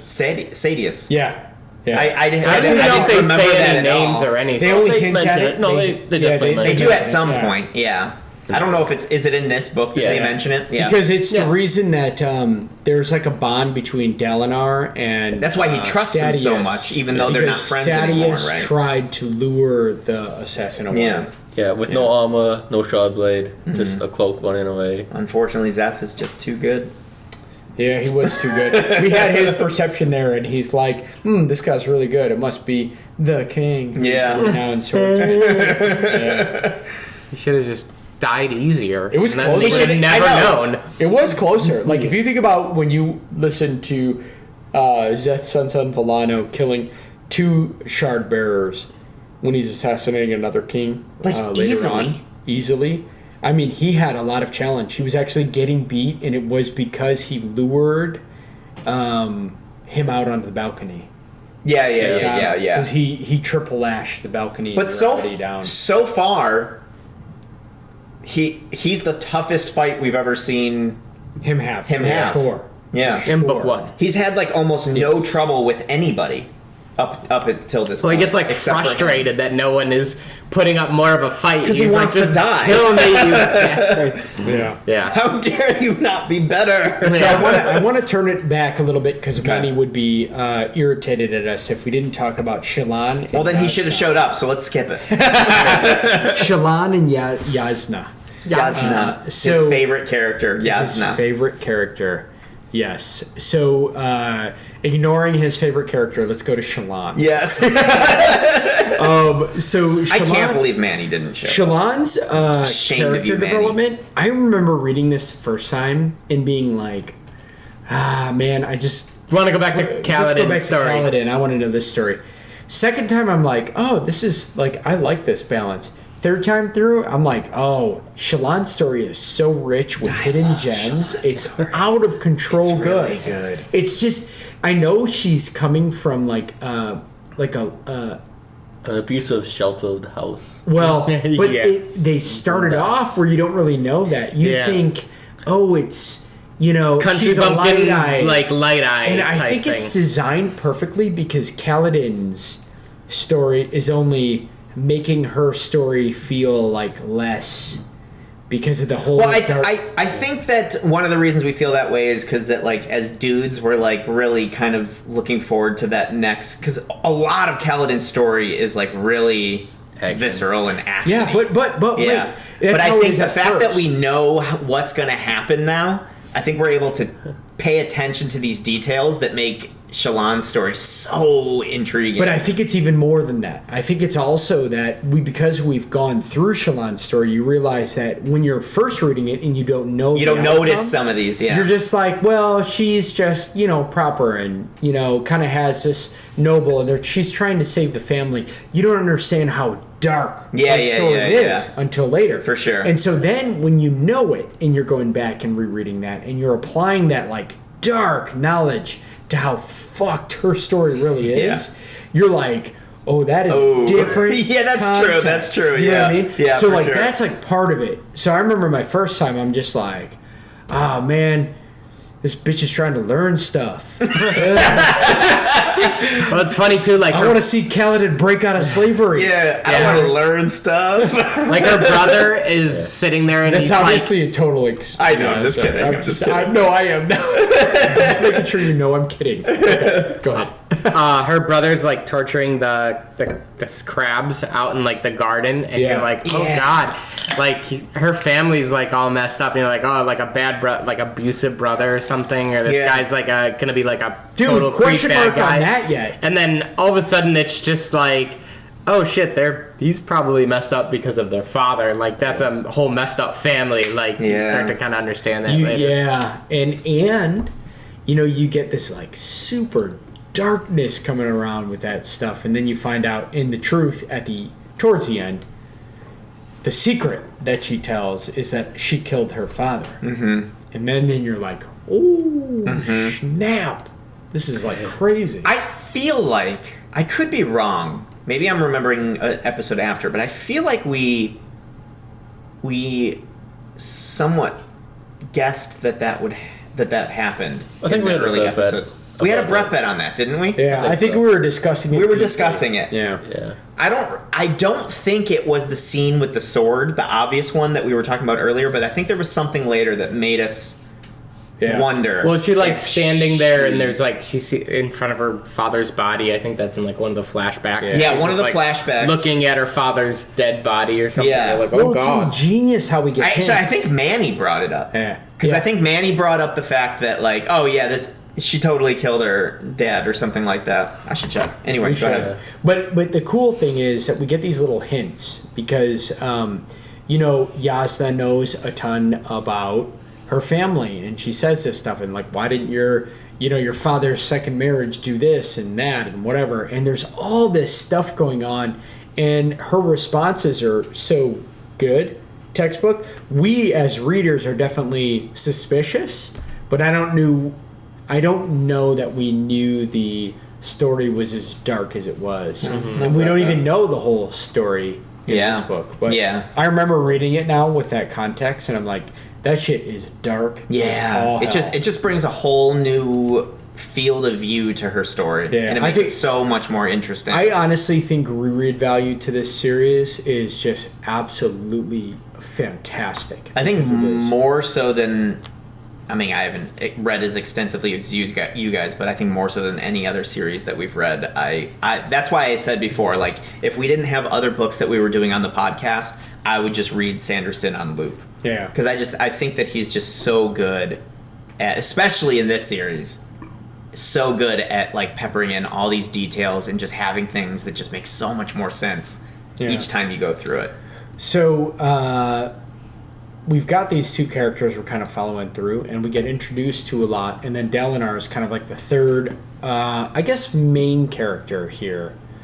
And the main points that I think here with Dalinar, with Shallan, it's a lot about overcoming this, like, kind of, and I think you guys may have felt this way, but let me start without going to Dalinar, let me go Kaladin. Kaladin, just take the fucking shard, sword, and plate. Just take it. Yeah. And the reason I'm so frustrated is he knows, like, instinctually he doesn't care about being a Light Eyes, and it just bothers him because of his history with them. but at the same time, it's like, think of all the good you can do. And that's exactly why Amaran took it from him. As we find out later, that plays to our benefit. One of the historical, in my opinion, one of the big problems with power is usually the ones that deserve it are the ones that don't want it. Yeah. You know? Although his reasons were a little bit different. He didn't want to be a Light Eyes because he's a freaking racist. Yeah. Or ISIS. Taking that power and taking what's left of his squad to the battlefield up at the Shadow Plains. What about all kinds of high levels? But and instead, you know, and wait, made a difference, but he struggles with that a lot. And But- as we find out, it may pan out for him in some form or fashion. You never know. The growth, obviously, the growth that he's gone through may be essential to him actually fulfilling That role, his biggest purpose. Exactly. You know? So. we hope so. And it's not his biggest purpose isn't to become an enemy for some reason or like a villain. With Shallan, it's like the entire time I'm like, she's earning Yasna Kulin's respect more and more and more. And the more I'm like, just tell her. Tell her you open are up. right. Like, open to her and she might help you because you've been earning her respect so much. Which is actually what happens by the end of it. But, boy, it takes a lot of fuckery. Well, it kind of makes you realize that even though I understand why that would be hard for her, because, like, everything's at stake. Yeah. It makes you realize that she ended up finding out on her own and still accepted it. Which means that if she would have just come out and said it, she would have been more likely to accept it. Exactly. You know what I mean? So That's it what I would mean. have worked out in her favor. And that's tough because you're listening to that and you're just reading, and the more you're reading about her, like, trying to steal that thing, and you're just like, just talk to the woman. She'll set your family up. Man, you've made a huge ally. Especially you see it when Shallan tries to cover up her soul casting and commits suicide. I know. How upset Yasna was, and like she just stayed outside the hospital just doing her studies until they let her in so she could talk to her. Yeah. Like how much she cared for Ward by that time. Yeah. So it's like that, and then you get to understand this is part of the development that these characters are going through, right? And then we get to Dalinar, the third kind of like major spoke, and with him, it's more about kind of acceptance of his position in some ways because He's insanity. What he thinks could be insanity. Honestly, I was a lot more frustrated with Dalinar reading this time around than the first time. Tell me why. I want to Because he wants to unite them, and the Lethi people have these standards already, and it's pretty much the opposite of what he does. Like he's just like reserved and honorable, respectable. He won't duel, but in that culture, that's not respectable. He's looked down as weak, and there's no way they're gonna unite behind him or like with him because he's weak, and he has to realize that he has to be strong and like almost conquer them again, show that you should unite with me, and then unite them even more. So then you're saying he should play the game? Yeah, like he has to twist realize, it around. Even if he doesn't play the game, sorry, go ahead. I was gonna say like even the guy who wrote The Way of Kings. Yeah. Like he's like, no, I got to bring the sword first, and then the peace will come. Right. And right now, there's peace between them, but they're so separate. Yeah. Rated again from the death of Gavilar that he needs to be that guy, the Blackthorn kind of, but like somewhere between where he is now and where the Blackthorn was. Yeah. Because he needs to be able to think and like play the game, but It could have potentially not even been an ongoing thing, but just like a really opportune time where he said, "Fine." It's like you want me to show that I'm not weak anymore. Like just done a big gesture of like showing of skill, showing of will, showing of their idea of strength, and then being like, I don't not do this because I'm weak. I don't do this because I think this is weakness. You know Well, that's kind of what he does when he confronts Alucard at the very end. Eventually. Yeah, right. Sorry. But I mean, he makes that one big show of protecting Alaka, fighting the crab monster. Yeah. Whatever it's called. The Chasm Fiend. Chasm Fiend. Wasn't And, like, enough though. Yeah, like after a couple of weeks, he just went back to himself, and he doesn't engage with the other high princes or the other companies. And they're like, "Oh, he's this is one-time thing. I feel like there's a part of him also that constantly fears he's going to get lost in the thrill again. Yeah. To a certain extent. Yeah. I was going to say, because how much...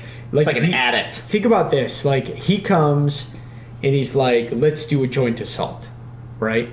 And he's like, let's do a joint assault and we'll share the spoils and we'll do all this. And if I earn a shard blood, you could have the first, then I'll have the second. And he makes all these great deals. How much more impactful would it be if he was the person who was getting the most? That's what I thought. Like, if he went out there and got all the gemstones. But the thing is it makes him sick to do that. Mm-hmm. But yeah, the thrill now kind of. Yeah, the thrill kind of repulses him to some extent. Maybe even because of Cultivation's touch. We don't know that yet, or we don't know that yet, and I don't know that we know that at all. Why it sickens him. Well, it didn't, because it was a thing about Odium, and I think Odium starts to because he starts to bond with the Stormfather, so the Odium Spren so is less averse to him, or less attached. Because he said he was like, you were my guy. Well, because Odium was like, that thing followed you around. You were the most susceptible, like the most influenced by it, and you were like a work of art for that. Whatever, I forget what they're called. Those ones. They're not high spren. Are they? They're like a certain type of spren that's like super powerful, but that sounds familiar. High spren are what Syl is. Yeah, it's different. No, she's the honor spren. High spren are the honor guys. The one, the justice guys. Yeah, just correct us in the comments. Yeah. Exactly. But even then, like 3 years, he's been doing this like for 4 years. Hasn't been going out. He just gets weaker and weaker. Versus, what if he was like taking him out? It's his strategy. He's like winning, and he's like, okay, the way that I got to approach this is I have the most chance of success, but then I'm offering a partnership. Yeah. I agree with Ben. I think sometimes the mistake a lot of people that want to enact change make is wanting to be right rather than effective. Yeah. And it's like sometimes you need to just unfortunately... But you also have to be careful about using that as an excuse. Yeah. Journey to be for a lesser destination, bitch. Yeah. Like one of the things he could have made were the codes. Yeah. Like his army followed the codes and they're super effective. Mm-hmm. And other people could have seen how effective they were. And like maybe we should follow the codes. Maybe we should follow the codes, yeah. But now he doesn't do anything, and they're like, the codes, that's just dumb. Mm-hmm. Why would I follow that?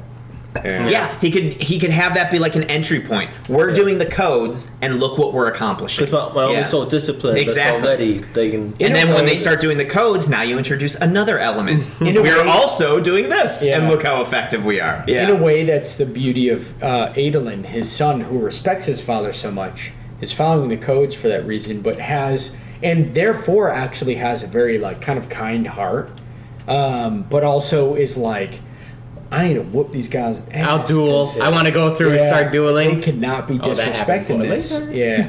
It does? I'm just kidding. I remember that. All right. So, is there any other major, like, story plot thing? Like, first of all, how about this? How annoying was it that because the Stormfather was essentially just a recording, he's like, should I trust Sadius? The Stormfather's like, yes. You know. I know. And then they get in that trap. Dude, I remember the first time. No, he doesn't say yes. He says he's like you have to lean on others in order to like make it like you must unite them or something. Like it's all part of the pre-recording, but it just made it seem like it was directly responding to his question. Yeah. It's like back in the day when we used to like call up our friends and their voicemail would be like, "Hello? Hey, what's up, man? How you doing?" Leave a message after the beep. Fuck. Yep. But that was pretty rough. But I do have to say, the way this ended though, we have to talk at least about that. Dalinar gives up Oath. No, is it Oathbringer? Was his name? Oh no. His sword's name? His sword's name... I thought it was Oathbringer. Hence the name of the third book. Yeah. I thought so. Oathbringer... I thought that was the name of his sword. But he gives up his sword for the Oathbringer. It is Oathbringer. Yeah. So my memory didn't fault me there. So his sword is Oathbringer, and he gives up Oathbringer to save Bridge 4 and to be all the bridges. Yeah. Oh, no, all of flights. Sadius's bridge runners. Yeah. To be honest, I'm assuming there's more. There was about 1,000. Yeah. Yeah. to be honest, the way that I No, I mean, I'm assuming that there's more than just Sadius's bridge runners, right? no, only Sadius's is that true? Oh, it's just Sadius and... yeah. and Sadius uses Dalinar's? the bridge teams. They all have bridge crews. Yeah. But Sadius is the only one with slaves. No, I'm assuming they all use slaves. Oh, So, probably. but he only got Sadius's bridge crews. Yeah. Yeah. And Sadius's bridge crews were the fastest because he had his method set up There's as decoys, like Yeah, as yeah. meat. Meat. Yeah. But he does that, and I think about that a little bit, and I'm like, so Dalinar got 2 more plates of shard and gave them to the king. Mm-hmm. And he's one of the best people, and then Adolin could get shards again. I'm like, I think that's a decent trade based on what I would have seen in that battle. Well, it's it's the main. honorable. I think the main thing is that he says Kaladin's like, we can't go. Like, we're gonna run. We're gonna go. And I think Dalinar's like, no, like, come back. And he's like, I'll protect you. And Kaladin's like, sure, we'll go back with you guys. But he's like, I don't really trust that a Light Eyes is gonna keep his word. And then when it comes to it, Dalinar's like, fine, like, because Sadius is like, well, they're my bridge crew, I'm gonna kill him. Like, oh, well, I want him back. Essentially, he's gonna kill him. Yeah. But He offered them 20 times what they're worth. yeah, and he's like, nope. And then he's like, he's like, fine, here's the only thing. Dalinar was right because he got Yeah, Kaladin and the whole alone. crew of Kaladin alone, and eventually a whole crew. So there's kind of a related comment from Ashlyn and Animalia, where they said on one of our episodes, different forms of honor, but honor still, referring to something we said in that episode. And then Ashlyn replied, my favorite line is, act with honor and honor will aid you. Dalinar acts with honor and Kaladin aids him. Okay. Which I thought was pretty cool. That's pretty cool. It's a pretty cool line there from Ashlyn. Yeah, because I think Downa was thinking about Sadius with that line. Yeah. And, like, if I act with honor with Sadius, then he'll respond in kind. Yeah. But he did not. Yeah. yeah. So also, it kind of goes to what I was saying before about, like, I really do feel like a lot of times the reason that discrepancies end up kind of forming is people's inability to perceive something's true value. yeah. And I think Dalinar understood the value of life where Sadius didn't, and he gave up something less valuable in order to gain something more valuable, and that ended up being not only Kaladin, but many other lives as Yeah. well, but specifically Kaladin. Yeah, because at the end of the book, Kaladin and Downa have a little heart-to-heart by themselves. Mm-hmm. And Kaladin's like, why did you give up your shard blade? And they're talking, and then he asked him, what is the price of a human life? And Kaladin Kaladin was like, oh, no, it's priceless. And he's like, well, I agree with you. And that just so happens to be the price of a shard blade. And I gave up 1 shard blade to get 1,000 lives. Yeah, he got priceless. 1 priceless to gain 1,000 priceless. Yeah. That's pretty amazing. Yeah. And the real interesting thing is, I'm trying to think back to Sadius because, like, Gavilar, his best buddy was Sadius, and then his brother was Dalinar. So these were his tightest guys right here. And so Sadius, he wasn't evil. He fell right back into the High Prince Rose without Gavilar there. Well, also he thought, no, I think his whole mindset is like, if this needs to work, like his thought was that Dalinar's way of going things was gonna corrupt Elokar, and it was gonna make Elokar was already seen as kind of weak, and it was gonna make him even weaker, and it was just gonna make the Alethi make their whole nation weak. He's like, you are becoming a liability for the group, and as a whole, like, yes, you did amazing stuff, you're a great person. He's like, this works for me, but I'm not doing it out of spite. I'm doing it because this is the best thing for the nation. You need to go. You're going insane. Yeah. You're weak. we need to be strong. This actually kind of goes back to what I was saying a little bit earlier about, like, I think sometimes people mistake acts of strength for strength, where I actually see them as weaknesses. And I think sometimes people act in fear of what could happen if you're not posturing strong. And to me, that's actually pretty weak. Because if you fear what somebody's going to do to you, it's because you're coming from a place of weakness. And that weakness isn't always necessarily unfounded. Sometimes you do need to show strength. But I feel like Sadeas's position on this comes from a weak fear that if you don't pretend to be strong, you're going to have something lost. Yeah. But to Josh, like, he did say that, and he said that was a part of it, but he also said he just wanted to get rid of him. Yeah. So, like, he was like... Does he say that? He did. It's like, okay. He's like, yeah. It just works out. Like, maybe there was a bit of He had a ton of plans. Kill two birds with one stone kind of thing. I do believe that if Downer joined Sadeas and the assault... Get one more little small beer. That he wouldn't have betrayed him. So we can cheers at the end. Because he's like... Should we do it? Sadeas was like, join me on this assault. We're going together. And... Downer's like, no, we'll do it like we always do, and I'll wait for the Vidgers. And Sadeas like, all right. And then they split up. Yeah. And so he even said, like, I have a ton of plans. I don't always act on them. This is what comes up. Yeah. And that what came up, and he's like, this will really strengthen my position. Yeah. And that's what he wanted, more than being honorable and whatnot, I think. So you think he just wanted power? Yeah. You think he was being... I think it was like 70% wanting power, 30% keeping the oath of protecting Alakar and keeping the kingdom alive. Yeah.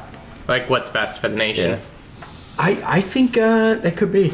And also, I think over time, that's the other thing that we did. We got 6 years without Galavar, where he's realizing that Elokar is weak. But you know what? You know what's kind of a little sad is Elokar is actually a little weak in Alethi terms. In Alethi terms, yeah. Yeah. But he's actually a pretty good guy. He seems a bit whiny, and he's a bit, I think mental fortitude isn't there. I think we also have to keep... He seems a bit whiny. I think you're right, but I think we also need to keep in mind the fact that could you imagine growing up as the seceding leader in your land... Country, yeah. When your father was assassinated? I feel like that, like, dictates a lot of his weaknesses. I feel like he's strong in a lot of other ways. He's just really weak in the sense that he fears these assassins. I think also, we don't find out to other books, but he sees, like, in this book they say shadows, and it's just Ben. Oh, it's real, yeah. That's real. That's like a... But nobody believes him. And just like his uncle, and Dalinar. And the thing is, though, is that, like, we see POV from Dalinar's mind. Yeah. So we know that his visions are real. We empathize with him. We're like, we're connected with this guy, so we're gonna believe him. There was never... I shouldn't say never, but there was really never a point where I was like, man, I wonder if this shit's fake. I was like, why don't you believe him? But Elokar, we don't have that same POV connection with. Brandon Sanderson specifically does such a good job hiding the realism in that and, like, elevating the paranoia in his personality that now if you think about it from that perspective, Adolin would think his dad is fucking going crazy. Yeah. If you think, like, if you were reading an Adolin perspective back then, now we get him later, but back then you'd be like, you didn't have any Dalinar. Like, my dad is going down and getting crazy and then saying all this stuff and being really weak. Like, it'd be strange. So like we did have a setup in a way, but you're right. I think exactly, Josh. I think there definitely was, as we find out, some truth to that. But also, I have to say, though, he's kind of like if your dad was Michael Jordan and you're trying to be a pro basketball player.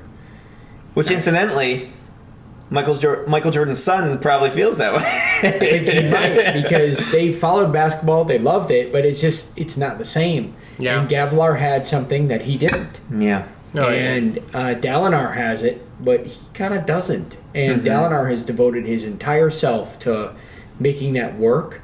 But because of it, because he's trying to elevate Elokar so much, he's diminishing his own self. Yeah. Which in a Lethe standard just doesn't really work. I feel it's one of the strengths and weaknesses of such a system where they had like lineage-based rule. You know, it's like on the one hand, a strong parent generally will know the kind of like tenets of becoming a strong person and will be able to pass that down. But also sometimes people are just born differently. Yeah. And it's not necessarily their destiny to be a leader. They might want to be something else. And I feel like maybe sometimes he's like, you know, maybe I have different strengths. I'll say this at least.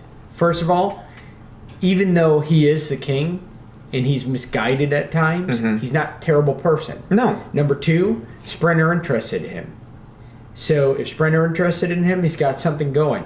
Number three, Navani is a badass. That's his mom. Yeah. Number four, his sister is a super badass. Yeah. That's number five. I actually almost feel like Yesna would be a better leader, but well, that's funny that you I don't say think that. she'd be interested in it, but I think she'd be like, I have studying to do. Yes. You definitely don't remember much of any of the other. No, I don't. This is going to be a great reread session. Reread? Did we read this before? So let's go through now, because I think we went through most of the major plot points. Yeah. Let's go through the comments and then call it a day. We'll go through the comments and call it a day. There's a few that we haven't touched on yet. I tried to pepper them in. Let's see. So majority of them are from Ashlyn. One of the comments, I don't know the context of some of these, but we'll just go through them. Yeah, no, we'll get it. So one of them was, we were probably obviously talking about Shin, and she said, they said, quick tidbit, the Shin don't have big eyes, they have normal eyes, but everyone else has I can't pronounce this, epicathantic folds. I guess that's what you call East Asian eyes. Epicathantic folds, like East Asians, and so regular eyes appear bigger to them. Everyone's Asian. Yeah, I didn't know that. That's cool. Thanks, Ashlyn. That's a really cool little tidbit, I thought. Yeah, the Shin are just white people. Mm-hmm. Yeah! Okay, Ashlyn also said, oh my god, first you don't recall the Lopin's name, and then you call him a traitor vibe? And then I said back to him, or them, nobody called him a traitor except for the captain. Which also brings me to our only book one open Brett bet, which is, will Lopin betray Bridge 4? And we all said no, except for Andrew.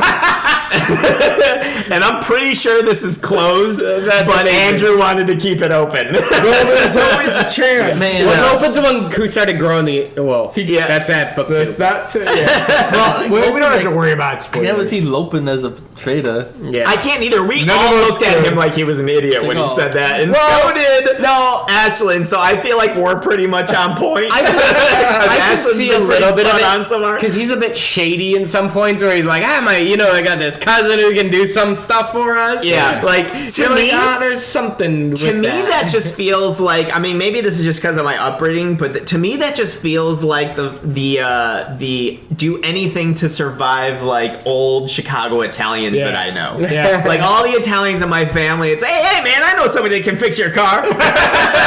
That's what I was gonna It's say. just like, hey, I'll do what it takes. I'll do what it takes. He's actually the cousin of another bridgeman. Yeah, exactly. You know what I mean? Like, no, I brought my cousin into this bridge. How'd you get him here? who's this random guy? He's like, oh, he's my cousin. Like, yeah, he's just here. I love it because number one, before we move on to that, Sure. I do also want to just comment on, I don't know how many of you read versus do the audiobooks. I've done both, but I gotta tell you, Michael Kramer and Kate Reading, like, next level, just do amazing on this. And Side note, I have to say, after reading listening to Mistborn, as much as I love Michael Kramer and I think he's a genius, it's so nice to have Kate reading back. back. Like, having her with the female perspective is just such a nice switch. She's so good with Shallan and Yesna's point of view. Yeah. It's so she's amazing. And he's good, and both of them are actually He's good amazing, when they too. flip. But I like the back and forth. But you'll be when they work together, it is so good because I got to tell you, Michael Kramer does some amazing Lopin and some amazing rock. Yeah. I mean, it is just so good. In Mistborn, there were certain points where one of the characters, I was like, "Is this rock?" And actually, the French accent that goes with Demu. My name is General Demu. Whatever. Demu is definitely French. Oh man, it was so good. It just worked. Yeah. They do some good stuff. But I feel it's good to have like Lopin, whatever race he is. Yeah. Anyone, Ganjo? anyone from his race, I feel like he calls his cousin. Like that's just like the thing. Like Yeah. like they're not actually his cousin. Jesse. Yeah. Like, They're pretty much His clan. Yeah. His clan. He's like, oh, it's my cousin. It's like, is it your cousin? How many cousins do you have? No, everybody. Is he a different race? Or it's just from a different country. Okay. Like he's not a Lethe. Okay. He's whatever. I can't remember. So everybody from that clan or from that country is his cousin. Who knows? Yeah. I love that. So amazing. That's how Italians are. Okay, so then Ashlyn made another comment. A lot of these comments, I don't know what they're referring to, but I just thought they were interesting. Side note, some lands do directly belong to the king called crown lands, but those aren't significant compared to the princedoms. Oh, so what what he or she is talking about, Ashlyn. Was it? What they? Yeah. Yeah, I don't know. Ashlyn, Mario, we apologize. We had the same problem with Animalia, but Animalia did tell us he. Oh, he did? Okay, good. But Ashlyn, Mario, so we do know what you're talking about. We were in a conversation about how mostly Dalinar has relinquished his family's lands to the control of the king, even though technically, as the king, Elhokar doesn't have lands. Dalinar is the head of the household, the high princedom. I can't remember what his city is called. They mentioned it a lot at the end. They did, yeah. But like each high prince has a city. Yeah. And like the king did not have his own city. Yeah. It might have been. Yeah. But anyway, Kholinar is the capital, whatever. But well, that would make sense because it's Davalar Kholin. Yep. And therefore, Kholinar would be their head city, and so it's kind of the capital. But Dalinar is kind of like letting Elhokar run or govern the principals, even though he's the head of the household, just because the high princedoms are really dodgy about that. Well, his wife's Elhokar's wife is the one running the country, moment, right? At the moment, because they're all at war. Because they're out the Shattered Plains. But what we were talking about was, does he have any lands of his own? And apparently he does. He does get some swamp land down south. It's kind of like some of that swamp land that turned into the Magical Kingdom. And then also as part of that same comment, it was a side note that we were probably, as we talked about today, we were talking about like, oh, there might be scope creep, might extend past, and Ashlyn specifically mentioned there will only be $10. So I think he's stated it probably at some point in an interview, there will only be $10. And there might be like side projects that he does, little side stories, but it's very, very important to the narrative of this world that there's $10. Yeah, so I will say that I almost agree with you because Brandon Sanderson is so good at outlining at that stuff. Yeah, they I remember in the comment they said specifically that he has all the characters and their arcs outlined for the whole series already. Yeah, which books they're going into. Maybe they'll just be like extra novellas and books. And there'll probably be a lot of that. But I also want to say there's still a 1% chance because if Brandon Sanderson in 14 years gets to the point where he's like, my story will be worse. Book 10 part 1, book 1 part 2. 10 parts. It's just one book. We just couldn't bind it together. I know he's saying it now, and I believe it. I also believe it because Brandon Sanderson is a machine. He's not only a machine, he is an outline. If we were to do a Brett, I agree with you that it's always a possibility, but if we were to do a Brett bet right now, I would bet that it's $10. And I would as well. I would be in that camp. So 10 main just to be books. clear, So- however, I'm open to the possibility that he changes his mind. On book 1, Ashlyn was our like bringing in the fact superstar, and Amalia starts coming in more and more in later books. But Yeah. Ashlyn was like really good on this book. And another one that they brought up was the Knights Radiant were around. I guess we messed up. We were talking about something, and they chimed in with the Knights Radiant were around when the Heralds were fighting in the Desolations. It is in the Prelude. I don't know why you would think that the Radiant Blades would come from the Herald Blades or whatever. I guess we were talking about that. I think that they might have Ashlyn might have maybe misinterpreted what we were saying. Maybe, at I least don't know. from my memory, Let's blame Manny. we were Yeah, we'll blame Manny or me. What I remember us doesn't saying. remember. What I remember us saying is that the Radiants and the Orders were modeled after the original Herald Blades, and before the Heralds, maybe unless we were wrong, which could be wrong. There was Like, there was also I remember also there was a time where people that had read all 3 or 2 books at that point yeah.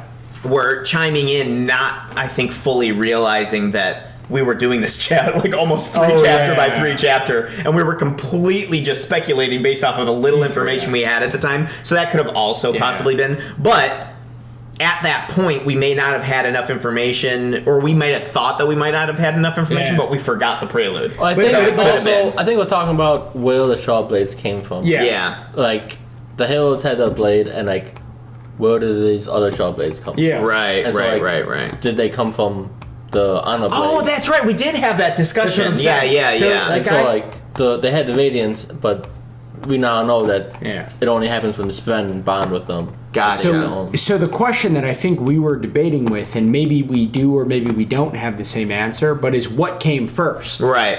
Did like Almighty give the Heralds their powers first with the blades? Right, The Heralds right. blades, and then the Sprint bonds were modeled after it? Or did the Herald blades are super versions of The Spren, copycats yeah. of what the Spren were Yeah. modeling on? And I don't, it's chicken before the egg in this sense, but I think with that comment, we were toying around with with that. Yeah. And sometimes we get also, I don't know if this is the case here, but sometimes we definitely get like caught up in a line of questioning, and we're just like kind of like throwing ideas around, and then we forget about details that we obviously know. Yeah. You know. So, Yeah, it happens a lot. Yeah. But I'll say I would something say- like, I think this, and then I'll number like, And then no, I'll be that's like, oh wait, totally that's not right. that's impossible. I would say in this though, we don't know the answer. Yeah. I don't think we. I thought did it they was say what was the first? honor blades came Were first? but Okay. don't. It's not 100%. Yeah. So we had a. But that's what I We said. don't remember the Yeah. answer if it happened, and if it did happen, I hope we talked about it previously. 'Cause So- otherwise, we'll talk about it later. And Amalia, in his, I think this is his second comment ever. I like, and I agree with him, I like the bit where Renarin comes up with the idea of providing or proving or disproving the visions. Oh, Yes. man. Yeah. That was really fantastic. good. Actually, that's somebody we didn't talk about. Yeah. Underdog in this entire book. Yeah, we really didn't And mention him. he's He's so Scrawling good. the stuff on the Yeah. The walls. only person is Wit. Yeah. Wit That- says Wit Second understands. he's Second He's one. stronger than you realize, think. Dalinar. Yeah. Stronger Yeah. than you realize. Uh-huh. Dalinar.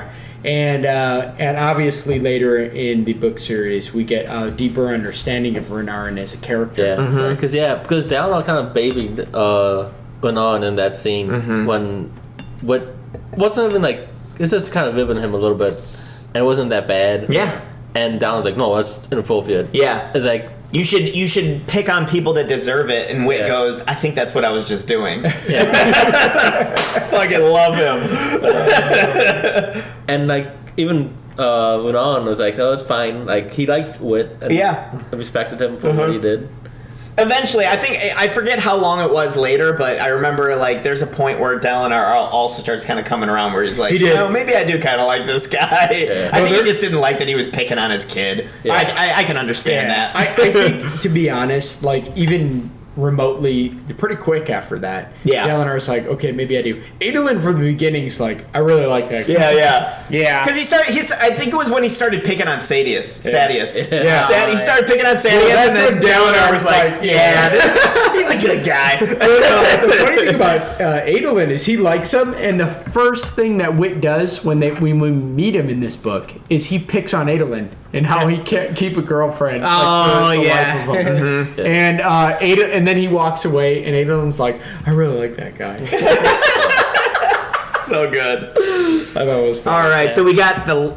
Go ahead. I was gonna say, Unan got the riddle that Wit said to Saladin. Yeah. It's like, say nothing. And Renarin's another great example of what I was saying before about, like, I feel like there's a lot of things that have value that aren't as obvious that people don't perceive as valuable.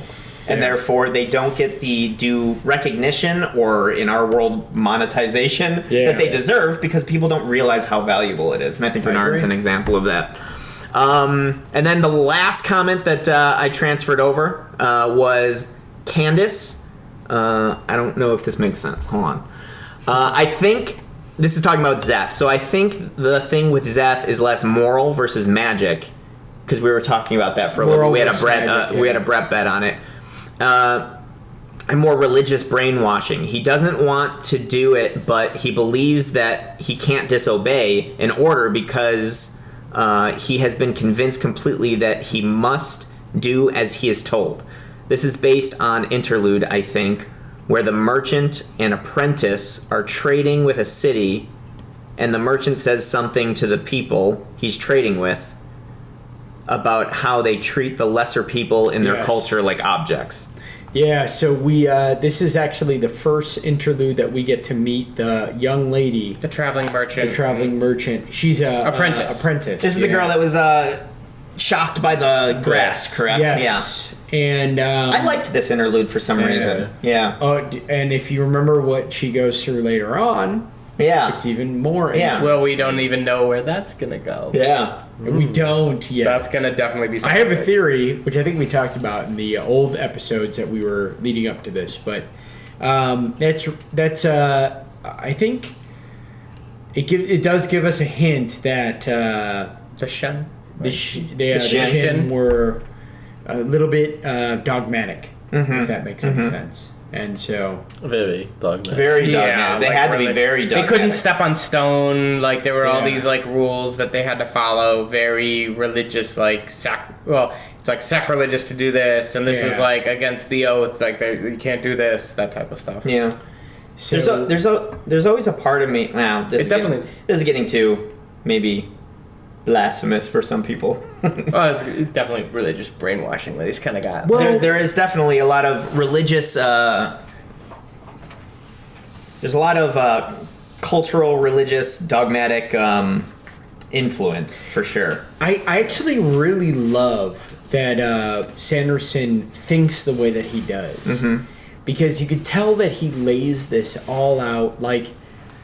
He's not the guy who'll come out and say, like, this or that in real life. But if you read his writing, there's a certain amount of understanding and empathy you get to a person who is coming up from a certain culture, yet has to go through this kind of, like, life-altering things in order to think or perceive the world differently. And there's an acceptance in this kind of different viewing that he writes has ingrained so solidly in his writing. I really find it fascinating. I don't know, like, I really appreciate a lot of authors, but I don't know that anybody does it quite as good as Sanderson in this sense. Like, I'm thinking even about King. I don't think it comes off that way. It does. Like, Sanderson is my number one. Stephen King could hit all kinds of different, like, shit that you wouldn't have thought of. Like, ooh, that's like a unique perspective. But he's got so many characters that have come from so many different backgrounds. I'm like, does he just, like, go meditate every morning to think about, like, just totally different, like, impacts and... Well, the thing I also love about Sanderson is the fact that I didn't even know this reading his books, which is even more why I love it. But apparently he's extremely religious. Yes. Yeah. And the fact that when I read his books, I would assume the opposite.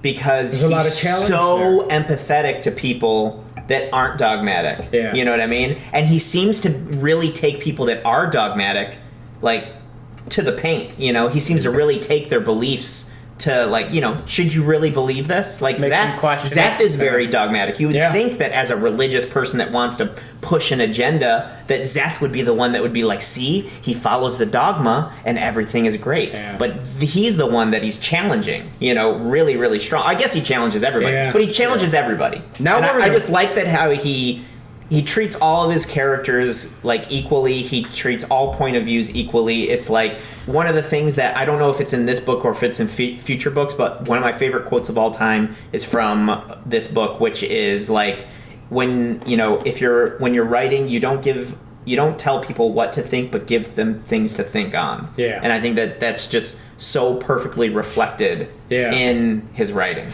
It's really interesting because we don't want to speculate too much on what he's actually conveying as a writer. I don't know if he's said anything about that, but I can say for a fact that I'm very impressed with the fact that he's able to kind of digest and convey convincingly all of these different angles. Mm-hmm. Because it means that takes a level of deep thought and empathy that...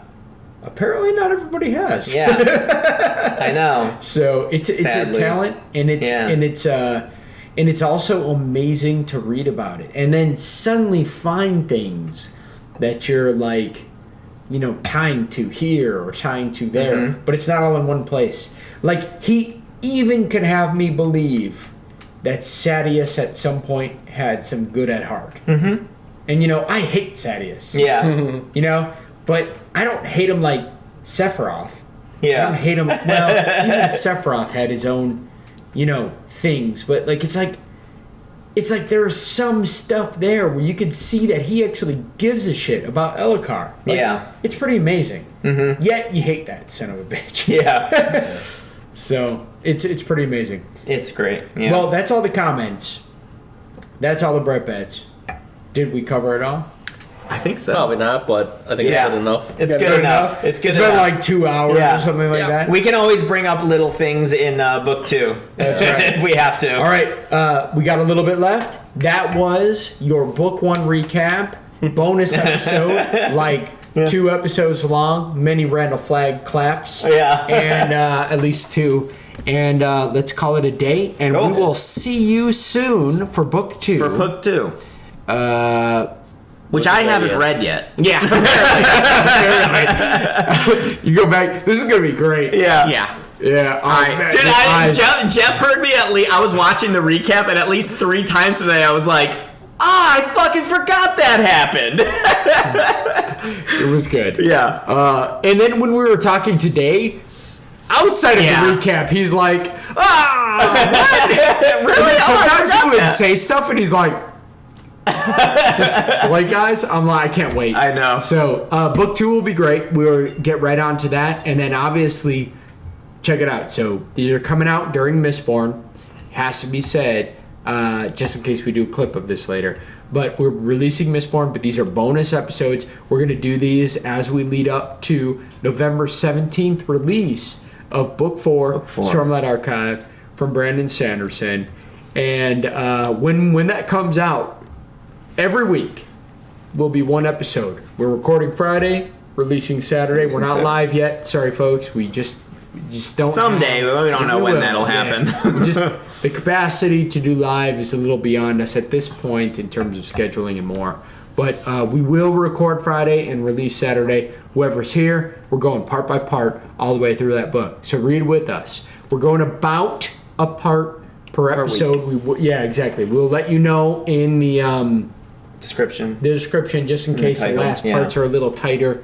We might close them out. Yeah. You know, book. Call it an interlude or... Yeah. We'll split it up in something that makes sense. Yeah. However, once we get the book and we know how it's distributed. So just when we get that, pay attention to those titles. If not, enjoy Mistborn, enjoy these recaps, and we will see you all again very soon. Cheers.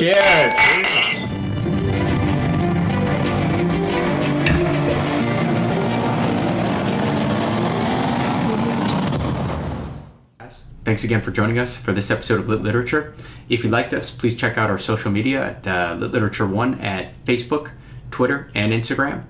And don't hesitate to join in on the conversation. We appreciate the conversation, the questions, book recommendations, anything of that sort. Join in right on the social media websites. And don't forget to check us out at our website, litliterature.com, and our upcoming projects, though there aren't many now besides Lit Literature, you can find at lyket.net, Lyket. We do have a Patreon account, but if you truly want to support us, please like and share. Cheers.